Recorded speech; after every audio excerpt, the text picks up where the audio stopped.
What's going on, y'all? It's your boy Big E, and it's this Get Off My Lawn After Dark edition. So, as always, let me warn y'all ahead of time. Grown folks only. Grown folks only, y'all. Mature talk. Please know that that is the case. Do not bring in no folks that should not be here. Do not have children in the room. We're going to be talking about some grown folks' business, okay? Plain and simple. So that being said, I got my co-host here this evening. I mean, son. Hey, y'all, what's going We got on? your boy Derek in the building, and we got Big Meech in the house. What's up? What's up? What's up? Woo-hoo. What's going on, y'all? Woohoo! Oh no, this ain't my show. This is his. I got my cup. It's Pepsi Cola. August, I'll be 5 years alcohol free. Look at God. All right, Praise then. God. Well, I'm just gonna keep the simple H2O going. Well, I'm sitting up here having Arden's Gardens complete recovery fruit smoothie. Oh, nice. Means you should never in your life ever be dehydrated because, bitch, you was always drinking something. So, bitch, if you ever get dehydrated, I'm flying to Atlanta gonna slap the shit out you because you hydrated enough for 5 people. Okay. Well, how about that? Okay. All right. As always, I tell my family don't tune in to this particular episode, but I know how my family is. That being said, hi, cousin Doris. Cousin, we're gonna be talking about some grown folk stuff. Please be warned. I see. Hello, Miss Buckner. No, this is after dark. You have to tell it to him like we gonna give it to him, honey. We're talking about sex and fucking. If you can't handle it, we love you. We'll see you on the next go round, honey. Absolutely. Hey, JoJo, what's going on? Yeah, all right, JoJo. I know you was for it. JoJo, good news for you, JoJo. Your boy will be my guest on Monday. Keith Ebony Holt. He'll be my guest to get money. So get your little crumpets together and your little things to turn your fingertips on or whatever you do to watch good entertainment. Oh, not the Cheetos. Okay. Yeah, there you go. The Cheetos or your Doritos or the cheese balls or whatever it is. Had to put all the cheesy fingertips. Right. Okay. Yes, and there go my Uncle B. What's going on, Unc? Like I said, I can't get y'all to watch the other shows, but for some reason, y'all love to turn into this one. Well, honey, guess what? We coming. Listen. This is after dark, and see right here, everybody come in because they come for the shit. Mm-hmm. They don't want all of the little fluff and carrying on and the smurfing and carrying on. No, we gonna fuck today. Okay, so yeah, hold on. Look at him. Look at him. He ready. You see that? He ready. Yes, your second husband, because your first husband was the guy who was into the leather community. Don't get twisted on it. Don't let's get started with that. Okay, I got IG checking in. What's going on, Sade? My niece. Oh well, shit, me. That would have been hot if we had his ass up in the room for tonight. Woo, girl. What's going on? So yeah, we doing this multiple streams as usual. YouTube, Facebook, and IG. Good morning, good afternoon, and good evening to everyone. Because you do have some people from the continent in the building. Shout out to you. So only thing we're gonna say is good. You put in the morning, the afternoon, or the night, honey. Good, okay. Got Sophie checking in from Nigeria, y'all. Nigeria. From the mother. Miss Buckner Line say hello. I think I might have had sex before. Well, I've never had sex before. You might have done so a time or two. I would not doubt that. My mouth is for this. Bring it, bitches. Yeah. You know I'm here I've had sex, I've made love, and I've definitely fucked. So, honey, we're going to be talking about all points in between, but mostly we're going to talk about the people that do it and make a little coin with it. So, yeah, tonight we talk about sex workers. Sex workers. Subtitle, have you done something strange for some change? And please be sure to keep this in mind. Sex workers is the oldest profession going. They may have changed the name. Some are called dominatrix, some are called prostitutes, but it's been around for a minute, honey. Ain't nothing new to this.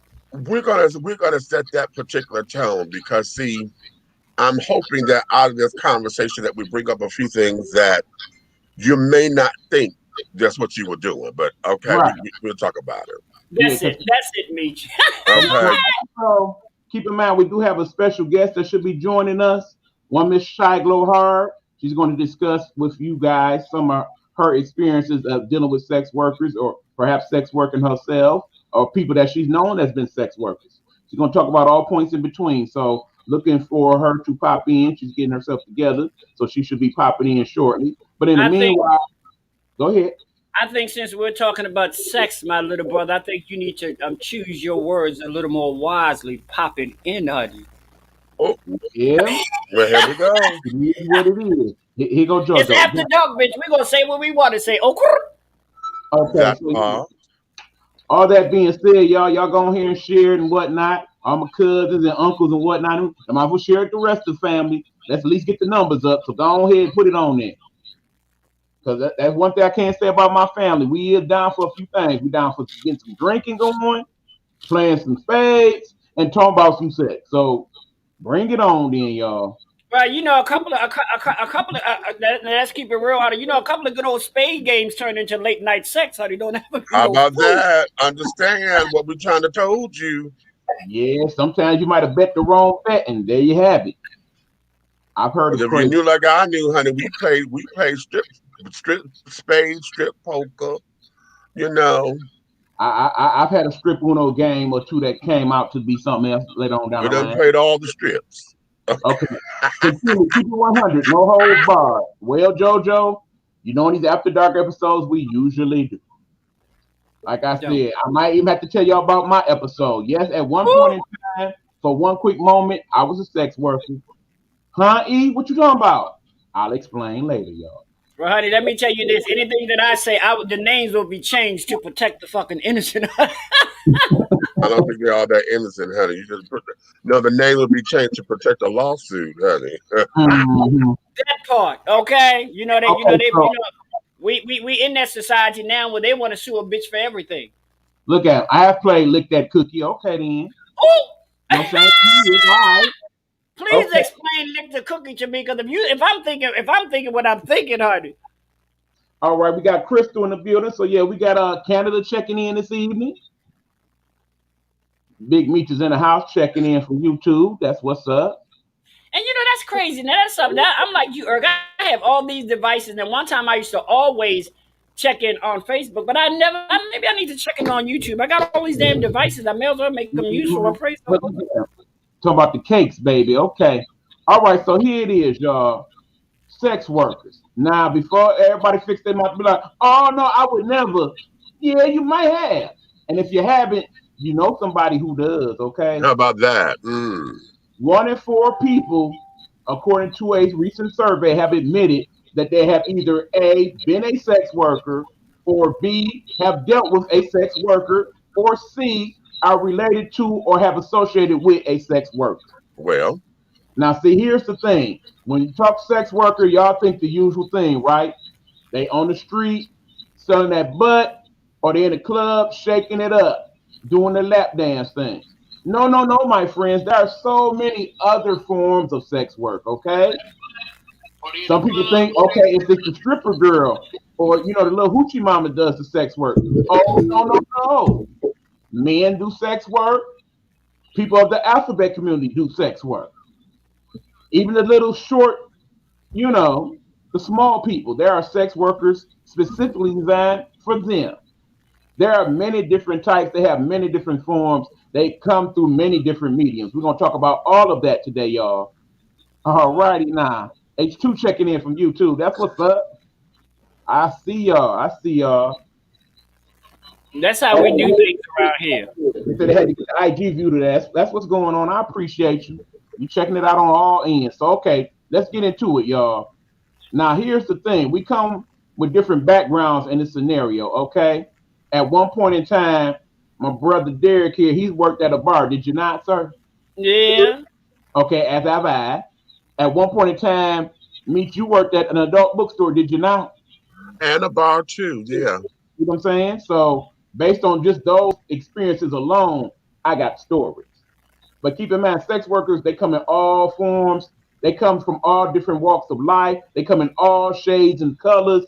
This is not yet. The little people. That is correct, cousin. That's what I meant. You know, you be trying not to say the wrong and correct things about it. But yes, there are actually sites for little people who are looking for other little people to get their little stuff on. Okay? Bro, did you run your disclaimer during the intro? I did not, but yeah, let's do that right now. Yeah, please do that right now and right quick. Full understanding right here, right now. It goes something like this here.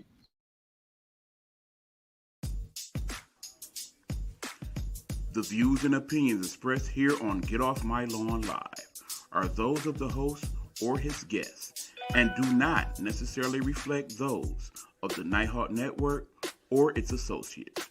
Viewer and listening discretion is advised. All right. So y'all have been warned officially. Keep in mind, people, it is that time. Our special guest is here. She is backstage. We about to bring her on up. Without further ado, I give you my good friend that I have met in the Bigo streets. She is the one and only Shy Glow Hard. Shy. Hey, baby. Hi, sweetie. Hello, love. How are you? How are you? Nice to meet you guys. Nice to meet you as well. Let me pop down for a second. I gotta turn this air on. I'm just gonna. My mic is up. I'm just gonna block out for a second. Yeah. Eba. Yes. That was such a phenomenal introduction. The next time your big brother's on the show, I expect the same goddamn thing. Okay, thank you. Okay. Oh my goodness. Well, you know, Shy and I have become very good friends, so I had to give her the respect that she deserves. I appreciate it, Nighthawk. Absolutely. Nighthawk, of course, is my Bigo name. For those of you who do not know, if you go to look for me on the Bigo platform, that is what I'm known as, Uncle Nighthawk. But yeah, for the purposes of the conversation, Shy, you can call me E. I know you ain't used to calling me that. No. Yes, I understood. But okay, so here we are. We are talking about the life and times of sex workers. You have come into this conversation because you have a unique perspective on this thing. Before we get to that, let me get to some of these other comments. I hope you have a great Fierce Mama checking in. Hey, Fierce, what's going on? Fierce Mama, what's going on? You guys remember Fierce Mama from the show a couple weeks ago on Get Off My Lawn Live? She's checking in to check us out and support her friend Shy Glow Hard. They are friends in real life. All right. All right, Hugh was in the building. What's up, big brother Hugh? Yes, of course, my co-host and my partner in crime from the sports podcast. They's here for the shits tonight, honey. Okay. All right. JoJo saying, what up? Okay, here on the IG, yeah, we still got Crystal in the building. What's going on? She says, hey, baby Shy Glow. Hey. You, of course, know her as Beauty, XOX, on the Bigo streets. Oh, yes. I'm trying to figure out this app. It's kind of throwing you off a little bit. Like I said, just kind of sit it there and, you know, we'll go from there. We'll pop up all the comments, except the ones on IG, of course, and you'll be able to see what's going on and all that good stuff. No problem. Okay, so, okay. Also checking in on her Bigo platform as well. So shout out to you, Bigo. What's going on? Hopefully it don't get too hot for you in this conversation. Right. Don't be trying to get some. My advice to you is to get some ice ready, honey, because here comes the. Okay. All right, we got Linda checking in. What's going on, Linda? I see you. All right. Checking back. You started talking and you started talking about, you know, what we was gonna talk about, and I started touching my chest and my nipples started getting hard. I said, wait a minute, bitch. Okay. We got everybody checking in. We got Pride coming in from, of course, the Gospel According to Pride, coming to a Nighthawk Network show near you. What up, though, Pride? Chilling like a villain. Up in the building tonight. I'm loving it, honey. I think I might go put on a good old push-up bra and a wig, honey, because Helena might need to be a part of this, honey. Okay, well, Shy's still getting her camera thing situated. Meanwhile, let's get into the discussion. Okay, like I said, we come from backgrounds where we know sex workers not only come to congregate, but do some of their work, okay? Basically, I have dealt with sex workers for the better part of my life since I've been an adult. Let me explain. Of course, y'all all know from the last episode a couple times ago, we talked about my experience at the nudie bar. That in turn led me to be very good friends with a woman that we will know as Raven to protect the innocent. Raven being her stripper club name. But that being said, Raven and I, we basically became the best of friends at one point. There was never any sexual involvement between her or I, but basically she would tell me all of her exploits. And let me tell you, some of them was very interesting. Now, how it usually started out was Raven would go to work doing her job at the place we know as Deja Vu. Hey, Oh, Rose. She would do her club work and was doing quite well with just that alone. But because she was working to get through school and what have you, and she was in an apartment that basically I could not afford by myself, so I had two roommates, but she was affording by herself. She needed extra money for the rent, utilities, what have you. So to supplement that income, she was also a sex worker. So basically, she would do her 5 or 6 hour stint at the club, find a young man or older man in some case, or an older man and his wife in a couple cases that wanted to Woo! have fun with her, and she would then bring them to the apartment, and they would do what they do for the, well, I won't say the low price. right. You better not. Let me put it to you this way: my roommate had moved out suddenly one month. My girl Raven gave me that other half of the rent, and she made that night. So yeah, it wasn't something small. She was making big money. In other words, on a good week, she was making over 1,000 working at the trap, as Shy would call it. But then she would make a couple other thousand doing the extracurriculars afterwards. Okay. So yeah, that basically worked out to the point where by the time she finished school a couple years later, school was paid for, apartment never was in question, and she had a brand new car. You know what, She made Okay. Rose? out quite well. I got a question. I'm Uh sorry. huh. Y'all excuse me because I'm just here for the shit tonight, okay? My question is, how safe are sex workers? Very safe. Okay, well, Shy, go for it. Talk about it. Okay. So, okay, along with sex workers being pretty okay, what are we talking about? Are we talking about like safety in terms of like self safety or like sexual health safe? Be- All the way. I'll Safety, take it across the board, honey. Start safety. start Oh, with what you so know, and then take it. it okay, so when it comes to sexual health safe, it kind of depends where you are. Because in Canada, um, the girls, from what I know, sex workers are the most cleanest people among the earth, aside from men who have been in jail for a long time. I think those two, it requires such discipline to control your area, not only for your sanity and for your own peace of mind, but for your clients and to maintain a good money flow because, people would definitely come back just because my room was clean versus when they go to other girls' rooms, shit was all over the place. It looked like they have lived there. I find that my clients like the fact that I never brought any bags because I actually never stayed overnight in a hotel ever while working. I would go as if it's a fantasy. So that type of stuff is important. But in terms of like bareback services, nobody in Canada offers that for less than like $1,500.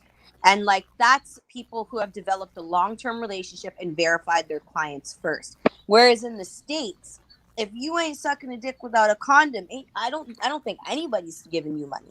Which then goes back to, is it the girls who aren't safe or are they put with their backs against the wall because a lot of the men and the people, because it could be women, a lot of the people who are purchasing the product want to have unsafe rendezvous because that's all that they'll pay for. I have people who cancel appointments with me when they find out that I don't do without. Okay, well, now hold on. I got to unpack a few things in that. First of all, one, I can tell you based on a conversation I'll talk about later. Yes, some brothers they'll gladly accept you wrapping it up and still pay you a handsome sum. I know that from not my personal experience, but from personal friend of mine. We'll get into that. Second Yep. thing, I need you to explain what bareback means because I know that's a term that's going to throw a lot of people off. Wait a minute. Before you do, let me jump in. Go ahead. Okay. Because and I can take that because I'm barebacking is raw dogging, honey. Barebacking, no glove, no love, honey. And usually the children over here in the States would charge more if you choose not to go barebacking. But one of the things I'm gonna let you finish, but I want to interject this part here. that oftentimes, because you are doing the dirty, most folks anticipate you not wanting to use condoms. That's basically what they're paying for, to get into something and to be, you know, to be dirty, to be nasty, to be all of those particular things, and still have a fantasy on top of it, you know? And so because of that, one of the things I will say this, I'm gonna let you get back, is Mhm. that the game has changed. When folks are out there drugging and carrying on, and they trying to get high versus trying to pay a bill, that's what changed the game as far as the money is concerned and how the folks are on these streets. Finish going, Glow. I'm gonna let you take that. I just want to interject that. Okay. Now, Shy, like I said, keep in mind we've only had like minor conversations in regards to this. I said I know you at one point were a person who worked at a strip club. I do know that there were a time in which you dealt with other things of which you're speaking of now. Do those two things tie together, or did you start doing one thing and went to another? How exactly did that work out? Ooh, really rough question. Because Okay. I started off with one thing, which is obviously dancing, because that breaks you into the world.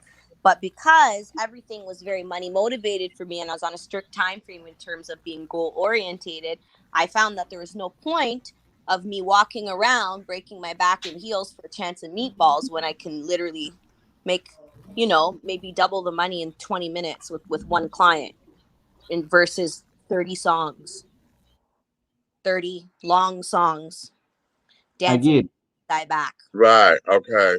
I get that.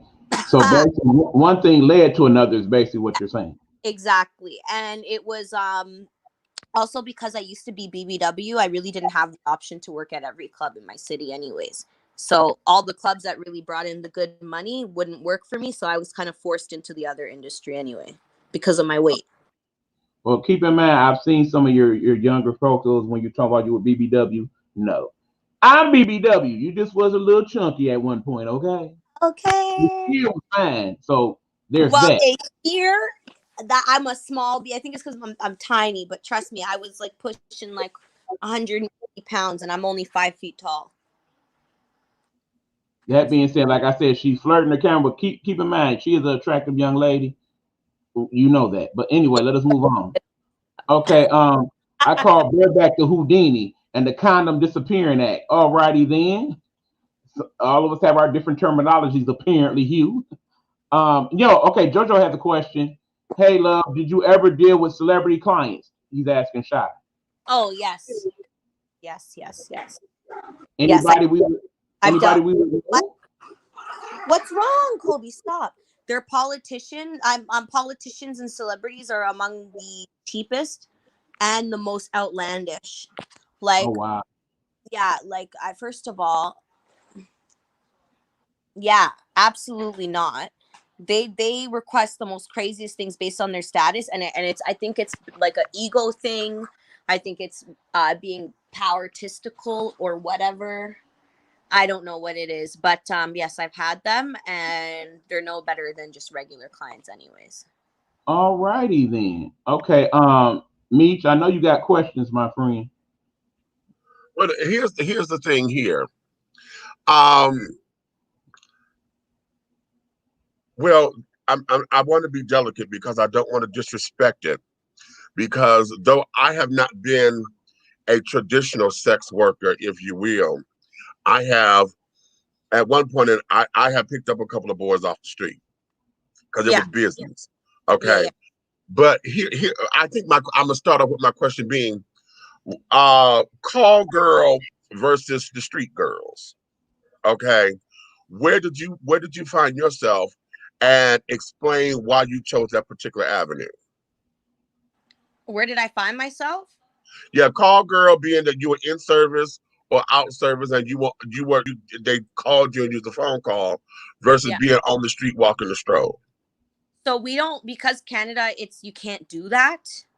It's just different. Our landscape is different. Like you see, when I traveled to the States, I would walk the stroll. It may not be like, I don't know, like I can't even, I don't, because I'll offend everybody. I don't know what the States look like. It may not be like New York, like downtown scary stuff, but I was definitely, hitting bars in LA. I'd go to places like what was that hotel called in Los Angeles? The Beverly Hills Hotel. I would go to all the airports. I'd go to Boston, downtown. I'd go to the college. Like, I'm just I was very strategic with the places I decided to put myself. So I guess that's modern day track, which we call now freestyling. Okay. And that's usually when I travel. Also, if I go on a vacation, I never ever cease to take the moment to go to the lobby and do my thing. So that's another thing too. So I've definitely walked both ways, but I don't think as harsh as girls in other countries where they actually be street walking and stuff. Is it legalized over there in Canada, or is it considered to be a taboo? Because here in the States, we have certain places where it is legalized, like Las Vegas and I think Atlantic City. Yeah. Only I think, yeah.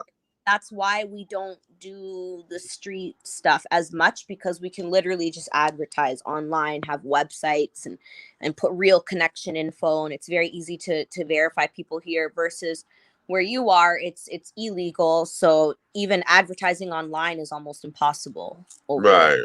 Yeah. Okay. Well, I won't say impossible. Yeah. Because before we were technologically sound, we had the papers, and the song "Wanted," Young Man, Single and Free, honey. I'm gonna put it in the want ads, honey.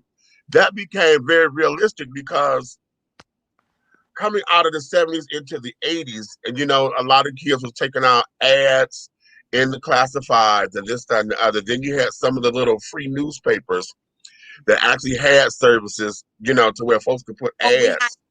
Okay, like the back page and all these kind of places. Am I saying all of these comments? Or is that one just specifically for me? Okay, I'm gonna say what I think I'm okay to say. Basically, a beauty saying you cracking her up in the comments, but like the IG view, I see everybody. Then it got the locked off back page, basically the interwebs, the evil interwebs. That I got you. And then that other comment, you gotta let me know if it's okay to say that one on the air. But oh no, that was fine. I'm just prefacing that because when I'm typing over, since I'm not on the Facebook line. No, not you, Meech. I'm talking about beauty here. No, she said something that I don't know if she considered to be public consumption. But it didn't show up here. And adding on to what Meech was saying, let's not us forget that even in the papers there were a lot of phone lines. Right. And a lot of people, during the time, the phone line once, say don't put your number up there, but you know how we got around that. You gave your little boy your old page your number or whatever. But that was a very busy time in our community. Yeah. That was lovely, honey. Hi, my name is Demetrius 1.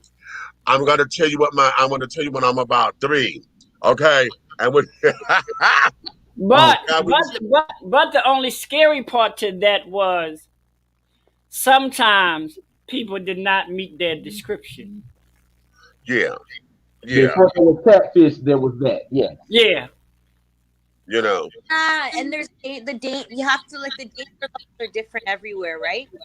Like I guess everywhere is very dangerous, but you gotta weigh it out. Like in Canada, we have this thing called Stormy Plains, which is a long road in northern Alberta where girls go missing all the time, or like the Highway of Tears, which runs through all the way BC states and stuff, where a lot of girls go missing all the time. Fort Mac, where girls get hung on trees often after seeing clients and stuff. So there are those places are more highly governed with the sex work. Like they allow it, but you have to have a license. You have to work through agencies. You have to be more creative, which is more it kind of prepares you for going to the States, because when you go to the States, it's the same thing. You have to be really creative with your contact info, because certain places here you can't rent a room and perform services out of it, or you'll have cops at your door by your third client. You know what I mean? Some places you can do it, like in Toronto, hotels make 90% of their business off of escorts. Wow.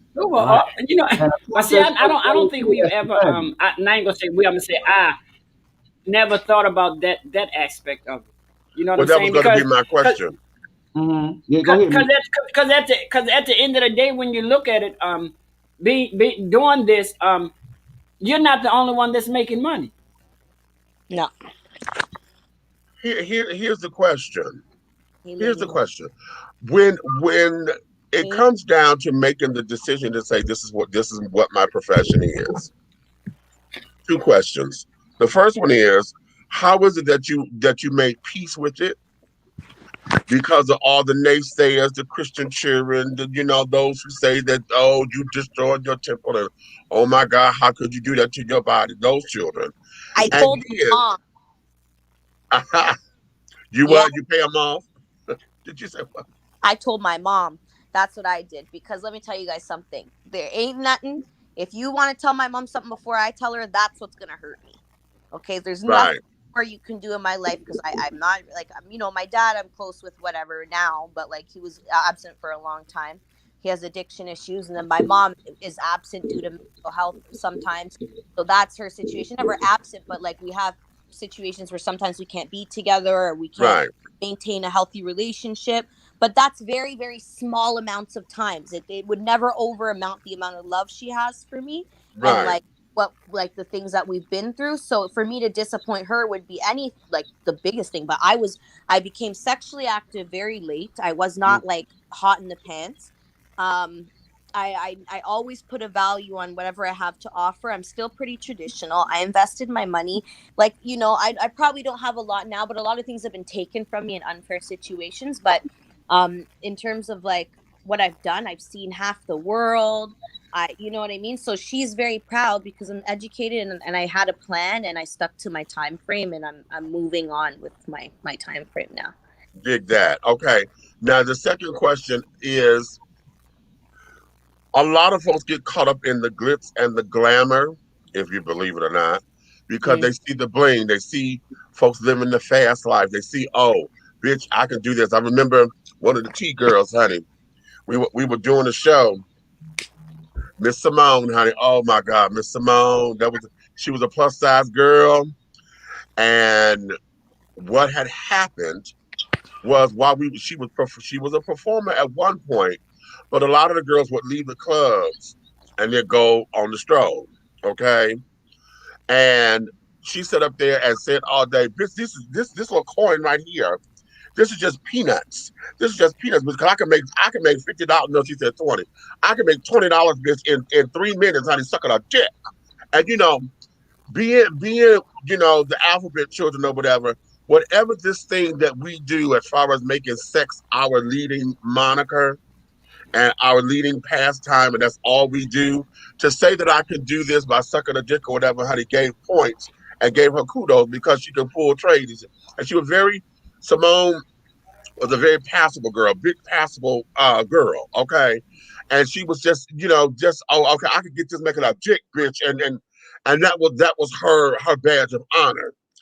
But when we take away the bling and have to worry about safety, okay, worry about safety, because a lot of children, honey, they get out here into areas and they travel unknown waters, and then on top of it, nobody's a damn mental health worker out there. You out here because your mind is on getting your coin and doing what you got to do. So for you, how was it that you kept yourself together and keep your horror stories to a minimum?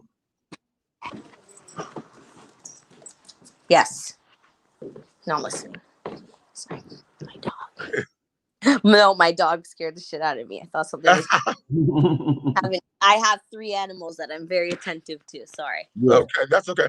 So I heard what you were saying, but what was the last that you're? I said, what was it that you did to keep you safe and to keep your horror stories to a minimum? Oh my God, so many different things that I did. It's so hard because, everything that happened to me, any bad experience that you think would happen to a sex worker happened to me like the last year that I ended up working. Wow. So, and I prevented that for like 6 or 7 years prior to that. So even just from me starting, just from me getting into the clubs, like I never experienced anything. But how did I keep safe? One, I always go with my gut. I kept a really extensive phone record. So even if I changed my number, I always kept my text messages in my phone. So if the same number texted me, I had a history. So like right now, if I decided to, like, let's say, post an ad, I'd just make sure I'm responding off that phone. And if I look back Right. to 2016, I can tell if you pissed me off. Ah. You know what I mean? Ah. Yeah. So that's for one thing. Um, I I wasn't greedy. I think that's a big Oh, thing. now that's good. Oh, That's that's real good right there. because when you are greedy and you will do anything for anything, or let's say, for me, let's say you have lower end money, but it's still good money because you can't really judge at the end of the day. Even $100, you're making more than some even six-figure people make in a day. Right. So let's say you're going for lower money and you have booked in the same area, but two of them and whatever, and it's not going to be too much. And if anything happens, you can call someone close by and you're close to home, your car gets a flat, you're not going to have a 500. Or you can go to somewhere that you don't know that's a 3-hour drive for a larger amount for someone just because they're telling you the world, and it ends up being whack or fake, or the person is just, at the end of the day, sometimes greed gets you places. When you're stealing other girls' clients, you don't know what that girl is doing with that client to make them happy. You might have just put yourself down a crazy rabbit hole that you don't want to get into. There's just so many things. Happiness definitely is a big part of being safe, and it don't sound bad, but I don't know. Let me ask this, because I know there's an honor amongst thieves, if you will, and the new girl is always the one who gets knocked, or is seen as the threat. But then there's an honor to where if somebody is new to the block and they're not necessarily a block captain, but the bitch, the strong bitch, the strong real bitch on the block. Yeah. Okay. And you pay homage to her. And what is that jump in process like, to where you don't sit down there and steal somebody's date? Because if I'm new and I'm sitting up here working my stroller or whatever, bitch, I don't know that you had him or not. And then the flip side of that is you could be telling me that because you mad that I got the date and you didn't, and this, that, and the other. So what is that for you? How was it that you were able to make good with the other girls? Because there's a team there. But okay, this is my little clique, this is my girls or whatever. So we got each other's back. We make sure don't nobody fuck up, and we look after each other, that kind of thing. What was that like for you? For me, I just felt like, thank you so much. For me, like, it was more so, I'm trying to figure out the best way to answer this for you. So if I don't know. Can you reiterate the question a little bit? To earn the respect of the other girls as the new girl coming on. I think the stealing, Okay. sorry, just to interrupt you because I just got a thought. The stealing the client thing, I would think that's more so in the club, because when you're dealing with these things like person to person, I don't know, I work alone usually most of the time. You can tell you, and at the end of the day, those are situations where you got to be mature, and that's where the greed thing comes in. Just because he's texting you and he's texting me, it doesn't mean anything. It's not a reflection on anything between me and you, or to me personally. It's just the fact that men are men, and they're gonna go for what they want, and in the end, there may just be that one thing that takes them to go with you, or that one thing that takes them to go with me. Now, if beyond that you continue to be whatever, you take like it's the same thing on Beagle. Like, we have gifters, and I see people go into Right. different people's rooms. I would never be upset, because number one, if I'm not there at the moment where they feel they need that type of entertainment, who am I to judge? And number two, if I really care about the coin, why am I gonna be mad at someone else's happiness?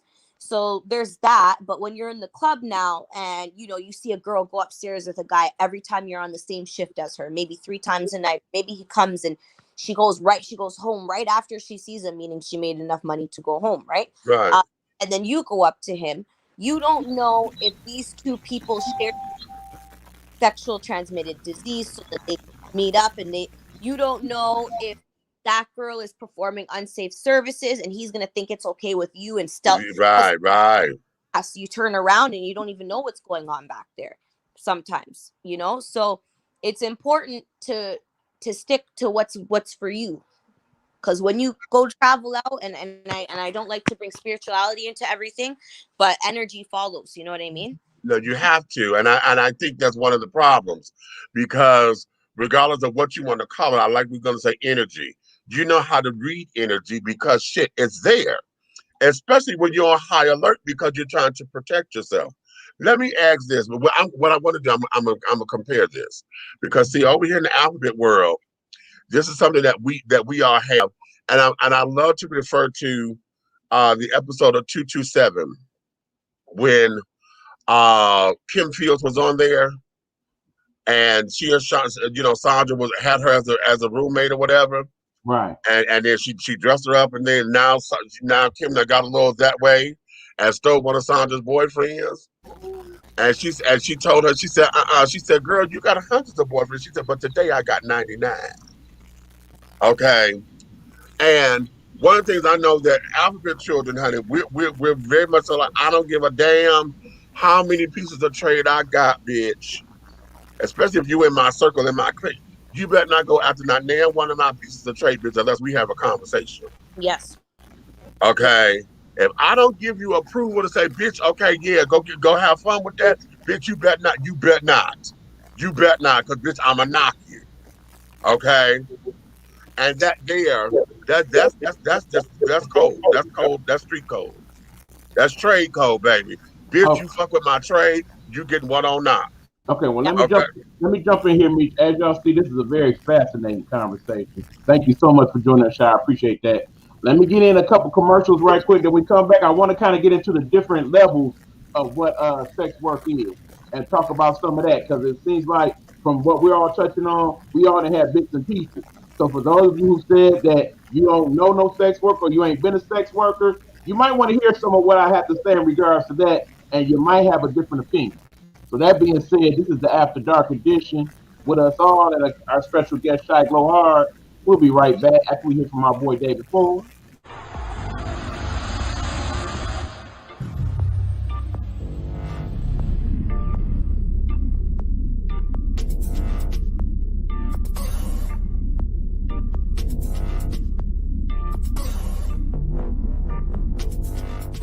Come on now, okay, black on. Get into it. Black on, look at that David Ford, right there, that's his thing. Black on, he don't know Tom.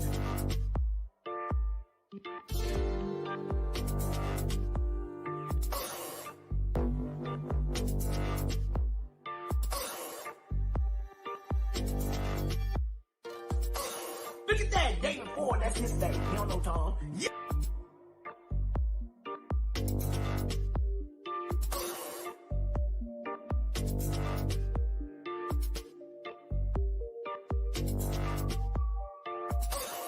Yes! Oh, here we go. Oh, I can't see the demons. I can't see the demons, but I can see the light. We are creating black luxury across this country.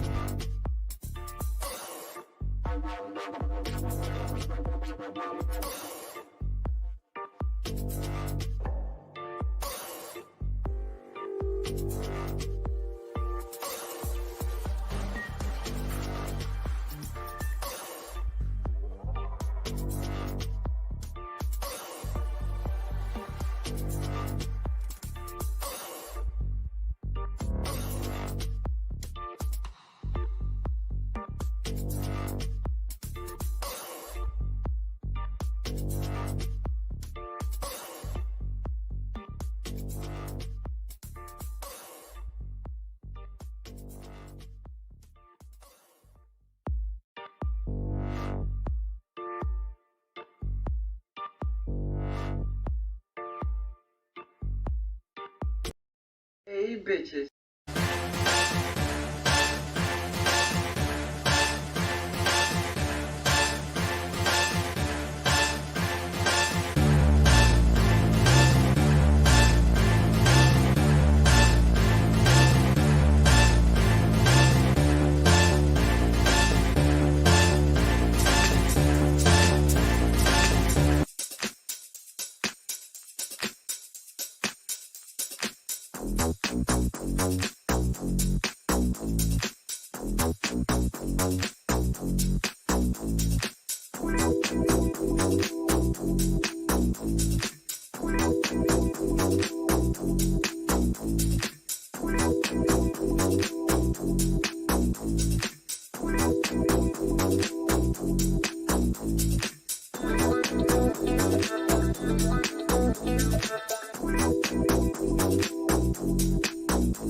And now, once again, from the iconic city of Baltimore, we bring you season 2 of Helena Hologram.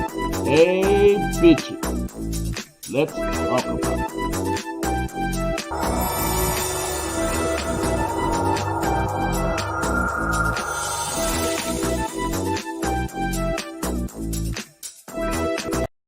Hey, bitches.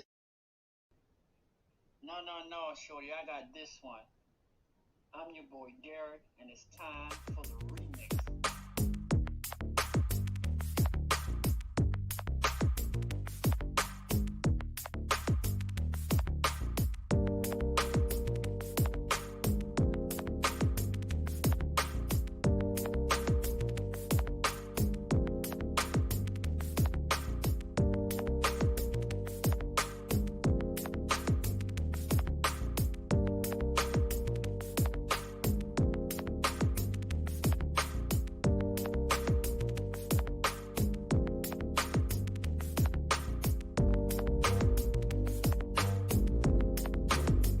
Once again, coming to you live from Baltimore, Maryland, it's the remix with your boy Derek.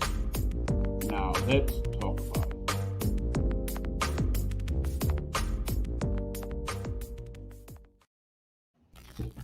All right, guys, we are back here on the After Dark edition of Get Off My Lawn Live. Of course, you got your boy Big E.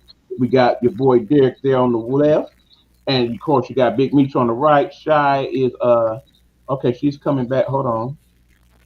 Having some technical difficulties on her. There she is. There she is. Hey, Shy. Glitched. Understood. Okay, hold on. Let me get you together here. Uh-oh. Now I'm Okay, you're here. And then you're there. Okay. yeah, Oh, that one. she's All right. I don't know what happened there, but hold on. Oh, okay, I see what happened. Hold on, y'all. There we go. All right, we worked it out. Eric. Okay. Eric. Yeah. Before you get into your next part of this, I love sitting back. I'm the number one observer in the world. But let me say this: I don't want anybody to get the wrong impression. All sex workers are not honest. As Helena has pointed out in her comment. Okay, go there. Why do you feel that way? Being somebody that's been on both sides of it, I'm not telling you what the fuck nobody told me. I'm telling you what I know. Period. I know for a fact. I've seen, and when I say this, I'm talking about the alphabet children. I've seen the alphabet children perfectly playing things that they'll go in the room and get the guy in the shower and their girlfriend to come and get underneath the bed, and when he get knocked out the shower, bitch, everything is gone. Yep. Oh yeah, when they clip the dates, child. Yeah. Oh, So That's no, what they call clipping them. girl like and I will say this: there are sex workers that are very honest, but don't ever get it twisted and think all of them are honest, honey, because then you're gonna fool yourself. Period. Yep.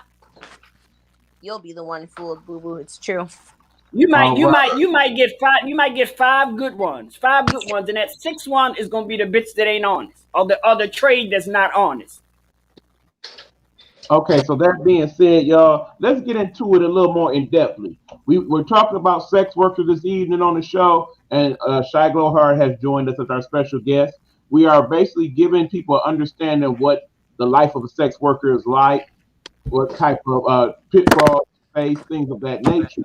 But keep in mind, some people, they have a pretty narrow view of what a sex worker actually is.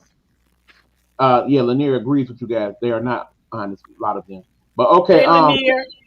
there are different types. They come from different walks of life. They come from all shades, colors, and creeds, and different countries call them different things. So we will get into that. I got this actual information from a site known as proandcons.org. That's proandcons.org. and they basically talk about the various types of sex workers and sexual orientated work. Okay, so among them, here are some of the categories that they have listed. There is the street worker, which of course we've already talked about, the people that go on the street and get their clients that way. There is the brothel worker, who basically works at a place that is designated and designed strictly for sex work. You know, they talk about the ones in Amsterdam, of course, but then there's those ones in Utah, like the Money Ranch and things of that nature. Oh, yes.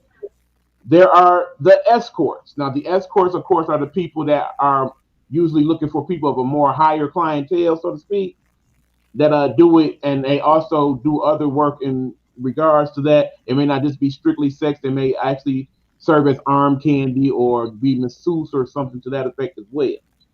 There is the private worker. Now, let me get into that a little bit for a second. Now, one of my friends, of course, I will name them nameless, protect the innocent, but they have given me permission to discuss this. They are what you would call a private worker. Now, a private worker basically has a small clientele usually. They have set up certain arrangements and agreements with people in regards to their sex. Oftentimes, these private workers, they specialize in certain things. My particular friend does specialize in basically being a masseuse who does other things. So that is the line of privacy that she has going. But her friend, she specializes in what we would call kink. In other words, she does foot jobs and bondage and things of that nature. She's a dominatrix in a lot of ways. Yeah, exactly. That's some real money. Right. So, you know, and of course, you know, they compare notes and what have you, and they work in accordance to one another. In other words, okay, well, your client may not want this. They may want the next step up. That's when she calls her girl and like, okay, here we go. Now, that being said, Shy, in regards to that, are there situations, are there people you know that basically work in tandem with one another, like in a small group in regards to how they deal with things? Oh. Unmute your mic. You muted, Shy. Okay, I think that's everywhere. I think a lot of girls work in buddy systems. I think that there's a lot of cliques of people who work together. Maybe girls work for the same agency, but I don't think, you know, that there's people who kind of group themselves together. I don't know. Okay. So, well, you know, with the alphabet children, let me piggyback on that, because I know there's a lot of girls that would do that, because we were talking about protection before. This is part of their protection network, you know, and it also works in tandem because it's all about the money. See, perhaps, you know, it may be the 2-for-1 kind of thing. You know, I may be good at giving a blowjob, but this one is good at being you know, at penetration or whatever. I'm not down for penetration, you know, but we can work you together, work you over. And then if you get down into the client's mindset, honey, then hell, okay, and then the goal becomes, okay, let's get the coin, you know, as much coin as we can, you know. So that there becomes that. Also, like for the girls on the strip, and you know, and see, you're right there in Detroit, but so you know, 6 and Woodward is everything between 6 and 7 Mile. Yes, that's Trans Haven. That's where the T girls are. Right. Okay. And so because of that, because they're T girls, a lot of that protection also, you know, that buddy system works because they have to. You know, they fighting down the dope dealers. They fighting down those who trying to come against them and interfere with the work. You know, and now I will say this because there's a lot of girls out there. I'm gonna say they trick the trade, but they will find those innocent ones who come down there who may not necessarily know what T is. Okay, and it's not to say that they're not going to tell him, because most of those girls tell. You got the young ones that don't, that think they pass and think that all they're going to be out there for is some head. See? And so they feel that they don't have to tell, because all he going to want is a blowjob, because that's all they want to do. But then you got those who are antagonizing them, like the dope trade and stuff out there. The dope traders sit down there and clock their teeth. You know, dude, you know that's a motherfucking man. What you doing? Right. And then we'll will sit down there and embarrass the trade. See, and see if he becomes embarrassed, then he then wants to jump on the girl and things, to do all that. So a lot of that comes into play with a lot of that, whether they are private or not. Now, I do know some girls who are very private. They have what we call what we call the check girls, honey. When it's time for that Social Security check, honey, the first or the third of the month, honey, we know who coming through and carrying on. You may see them once a month or whatever. And this one is good for the phone bill. This one is good for the rent, and et cetera, et cetera. Well, I thought I had this thing on mute. And carrying on. So that there is where a lot of this stuff comes into play. The private girl. Now, the escort girl, see, a lot of times, escorting in private is a fine line. I was just going to say that. Sorry. It's a fine line. Okay, well, yeah, Mish, let her actually speak on that a little bit. Yeah, go ahead, Shy. No, not one. I kind of want to hear what he has to say. Okay, all right, well, go ahead, Mish. It's a fine line because those who are into escorting, they groom themselves to make sure that they are the client's everything. Okay.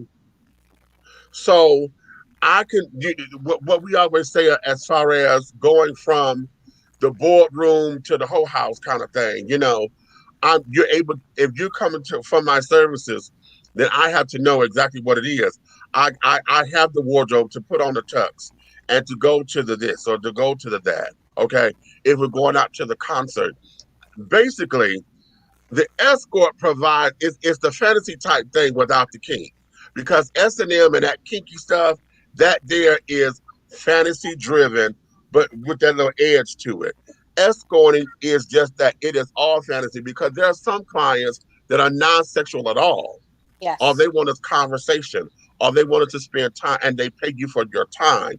They want you to look good and beautiful and all of those kinds of things. Yeah, we actually go to that. Pretty a lot of clients. Okay.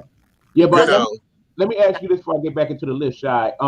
In terms of like some of the prep work that goes into you dealing with your sex clients, is there like certain places that you go to get certain things done? Like, say, for instance, you may go someplace to get a bikini wax, or you may go someplace to get like certain piercings or things of that nature. No, I just think that every girl maintains their self and maintains their hygiene to whatever standards they think is appropriate. Because, like I said, a lot of us are very, very clean. You'll get a 1-2 dirty girls, you know what I mean? But you can't really help it. But I don't think I won't change myself too much I wouldn't do that. And I didn't do that my whole entire career. And I think that's why I was able to latch the types of clients that, like he said, didn't want to just have sexual. And a lot of them wanted to have like a friendship or just that type of, or they enjoyed that I was quirky and crazy and small and like a ball of energy. Some people are into that. There's kinks, like you were saying.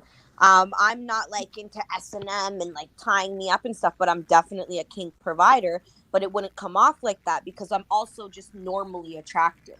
So I could cater to my kink and niche group, and then I can cater to the rest of whatever I needed to do. But I do think that we alter ourselves based on who we're speaking to at the moment or based on who we're hired to. I don't think it's a whole thing. I just feel like if I'm with someone who likes this type of energy, then that's what I'm going to try and bring to the table. Okay. Mm-hmm. All right. Now, like I said, let me get into some more of this list, and then we're gonna talk a little bit more. Okay. Some of the other ones are the window doorway types, which basically kind of goes to the whole Amsterdam thing, where you can go to Amsterdam, they're sitting there in the window, price tag and all, like, okay, you get this for this, what have you. They used to do it in New York. They used to do before New York got rid of 42nd Street. Used to have the girls swinging out the windows and stuff, or standing in the way. Yeah. Okay. Then of course they're the club and bar types, which basically are those that basically hang out at certain bars and clubs. And, when it gets to the end of the night, they see what's going on. Like, okay, you want to take me home and whatnot? And do a little something. There are those.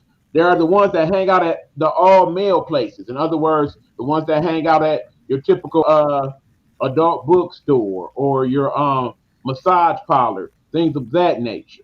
Truck There, stops. yeah, okay, there are those. There are the ones they call the CB radio types, which basically they are known to frequent certain truck stops.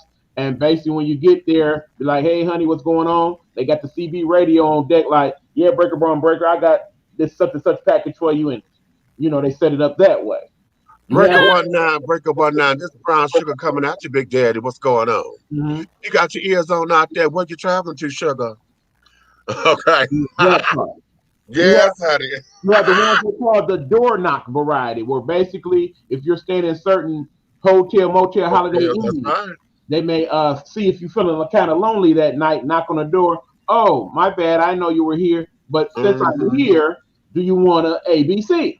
Okay. There, of course, are the ad workers who basically work through different ads, and of course, there is laws for that. But in the same token, there are ways around it. Trust me, I know.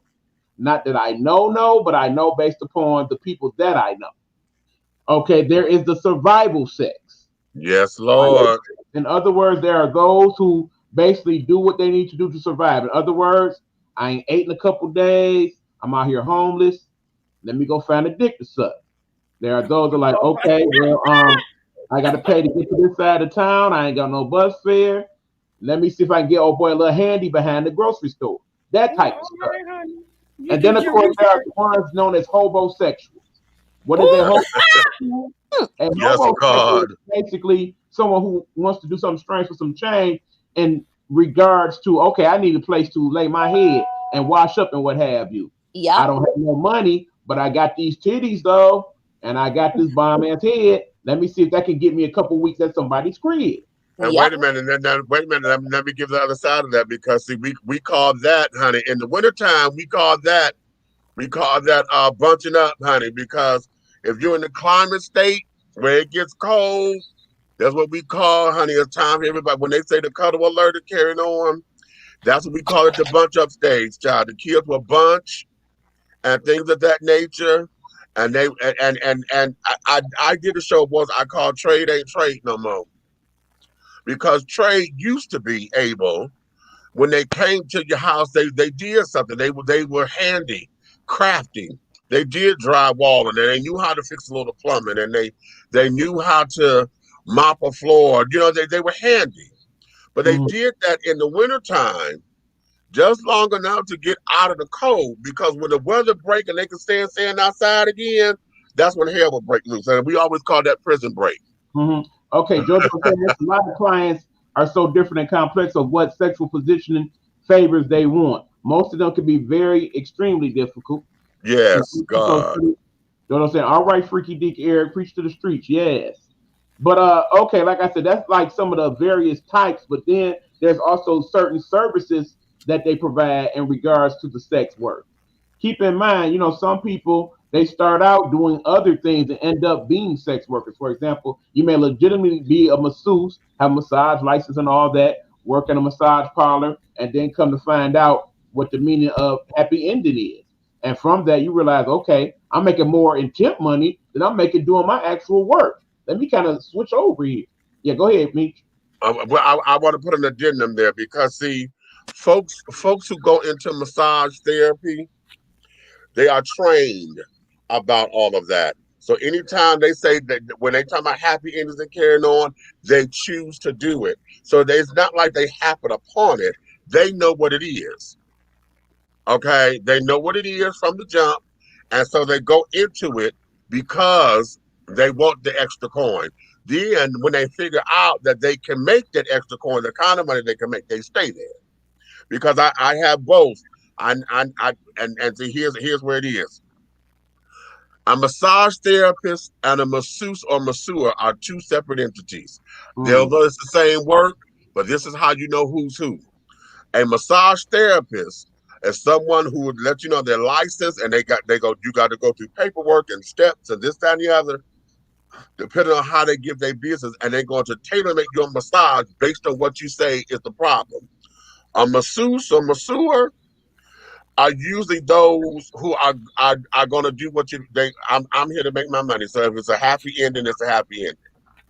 I learned that from the massage therapist because he's very serious. So oftentimes, and I'm not, and this I know this is a generalization. So don't get in the comments. I'm saying I ain't talking about you. If you ain't, then I ain't talking about you. Damn it. But for the general purposes of this conversation, those are the differences. Understood. Okay, now, Shai, let me ask you this. I mean, because of course you have been a person that worked at the trap, as you called it, that being the strip club, but then you've also been a quote unquote independent contractor. Not only that, but my assumption, I do believe I know that correctly. You've also worked in the States and it's in Canada as well. So because you had a unique perspective, my question to you is that in terms of the actual work itself, in terms of one or the other, doing both, what have you, what ultimately led you to some of your decision making in regards to both? In other words, was it one day like, I need a job, now hiring a strip club, I look all right, let me do that? Or was it one of those, okay, so he's paying for sex, you know what, let me do the money math, oh yeah, let me work out this as opposed to that? What exactly was the thought process behind it all? I found that I just went wherever the money was. So, like I said, when my weight was too much and I was unable to work in the good strip clubs where I wanted to work, where I would actually flourish because of my look or the demographic was different, I couldn't go. So guess what? I went where I could and where I could make money and save. Also, once I made that money, to be honest, there was never really a part of me that actually enjoyed stripping, other than the fact that I actually love alcohol and I really like being around other girls. And because I'm like not trying to toot my own horn, I'm just a little bit tougher than most, or sometimes I'm also smart too. So I was a lot of the times more of like not the mom, but definitely like the boss of the bunch in my club. So okay, everything from what people were playing with, to how the floor should look, to why are, like, you know what I mean, like why do you, it's just the pimps couldn't even like amount to the amount of stress that I had to endure with their girls. So it just doesn't even matter. Like, so the club was more of like a playground for me. It was just me exercising my power, and then being able to make money while drinking and having fun and being on a short schedule. Whereas when I was doing other stuff, I can't be drunk driving around Windsor or Detroit trying to do out calls and in call and stuff like that. I can't sit there for only 3 hours and think that that's okay. That's like a 24-hour job, 7 days. Right. And even if it isn't, even if you do make good money in 2 hours, guess what? 24 hours, 7 days a week, because I'm trying to rake in that cash. And that's how reliable it was. It's also what's reliable. There was a point in Toronto where that shit went dry because girls done robbed way too many tricks. Right. So people were scared to come out and spend some money. Guess where we had to go? The strip club, where they can run downstairs and say, this one pissed me off, this one robbed me, this one went through my pants. And in regards to what Meech was saying, I don't know who, sorry, I excuse me if I'm wrong, someone was saying about girls robbing clients and going through their pants. Me being someone who liked to do like work in buddy systems a lot, if you stole from a client and you're with me, right, you're clipped. It's over for you. You're gonna bleed. It's sad because now you're never ever gonna be able to come to me to see a client again. Exactly. Let me ask you this. Because see, T.S. Madison says this often, okay, and that there is, I had to work this like a business. 100%. And as I'm listening to you, because you said the word product in with air quotes, and a lot of people do not see this as a business. They see this as fun, they see it as money maker, but they don't attack it like a business. What gave you the business sense, or what was it for you to say, let me turn this into a business? Because you keep using the word my career, and a lot of kids don't do that. So this is how I know you're very business minded. What was that for you to say, this is what I'm doing? I guess because I wanted to make my money work for me. So in order to do that, I had to keep an eye on how it was coming in. So not to say like, oh, I'm so cool, I got my money, I want to invest it now, and this is what I mean by work for me. No, meaning if I wanted to make that decision, I have to understand the trends of how fast it's going in and what I'm spending it on. There were times like when I really wasn't good at math and accounting and all that stuff, and what I would do is I'd count a box of condoms, of 30 condoms should be $3,000 for me. And if I open my drawer, my wallet, and there's not and that's just the minimum. So that's if I'm doing dig it. $100 clients, little blowjob or whatever, fast service. I don't give a fuck what it is.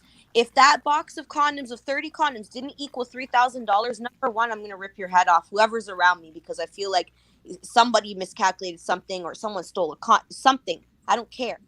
Taking a condom for me was even worse than me not coming. That's even worse. You better. Oh my God, that's even worse. So that's why I don't have roommates, but I looked at it as a business because I had to, because in order to be taken seriously, I needed to understand what I was doing. Like, you know, I don't know. I didn't have the same struggles as other girls getting into it and getting lost and paying a bunch of pimps before I figured out that money was easy to make on my own, you know, stuff like that. So I jumped right into just wanting to organize myself, because I also don't have mental health issues myself. Like, I don't want anxiety. I want to know what's going on. I don't want to, you know, tell someone, hey girl, let's go work, and then we're spending 6 hours driving around for you to prepare to work. I did that before I came to pick you up. I think we should be ready to go. Right. Dig that. Yeah. Oh, sister, I'm in love with you already. T.S. Madison says, she says, honey, she said, my mind frame was 520s equals 100. Yeah. Okay. She said, so every time there was five people gave me $20, that's $100. Boom. And that there was a strategy. Okay. 520s is 100. Okay. 25s is 100. However you're going to do it. That was her strategy. And that there, as I'm listening to you, I'm like, make this shit work. What you say? No. To steal a condom from me, bitch, honey. Look, you done took money from me. Okay. Yep. You took money from me. Okay. I'm counting the condoms, bitch, because this equals this. And something ain't right. I love it. Okay. So, yeah, the thing is, y'all, understand. I would say Shy probably represents, you know, as I often say, the exception more than the rule. Right. I don't think a lot of people think of it in terms of career goals or 5-year plans or certain money systems or what have you. Some people, I think for the most part, look at it as, okay, I'm going to get what I can get as long as I can get it. No. And go from there. But okay, hold on. It was going to expire for me. So I got out right at the cusp. And not to say expire, because pussy don't ever not sell. It's the fact that, is it going to sell at the rate, meaning the pace and the actual rate that I accept for myself, because it took me years to raise my rate. But once I understood what I was doing, it was the easiest thing to raise my rate. I tell girls all the time, I said, you choose to accept that. You understand? You put out what you're going to accept. So it took me a long time, and I had to actually travel and go to LA and meet a millionaire porn star for her to instill that in my head. And I looked at her like a mentor, and I compensated her as a mentor. You do not go and fuck with these Wall Street guys for free. They want kickbacks, you know. You don't go and groom an athlete and put him into he wants a kickback. These are all things you don't go and expect someone to give you information, because the game is sold, not told. It's definitely sold. So anyone even listening into this podcast is going to get so much information gems, and I hope it gives them that information and the power to take it and use it, because I had to go through a broken jaw. Like every day I have jaw pain because I got my jaw broken by a trick. I got stabbed by a trick. I've gotten ran over by a trick. You know what I mean? And all of that happened anytime that I was either being greedy, or I didn't trust my gut, or I wasn't 100% in energy going to work. Like I pushed myself too hard. So that's good. Oh, that's real good right there. Yeah, go ahead, D.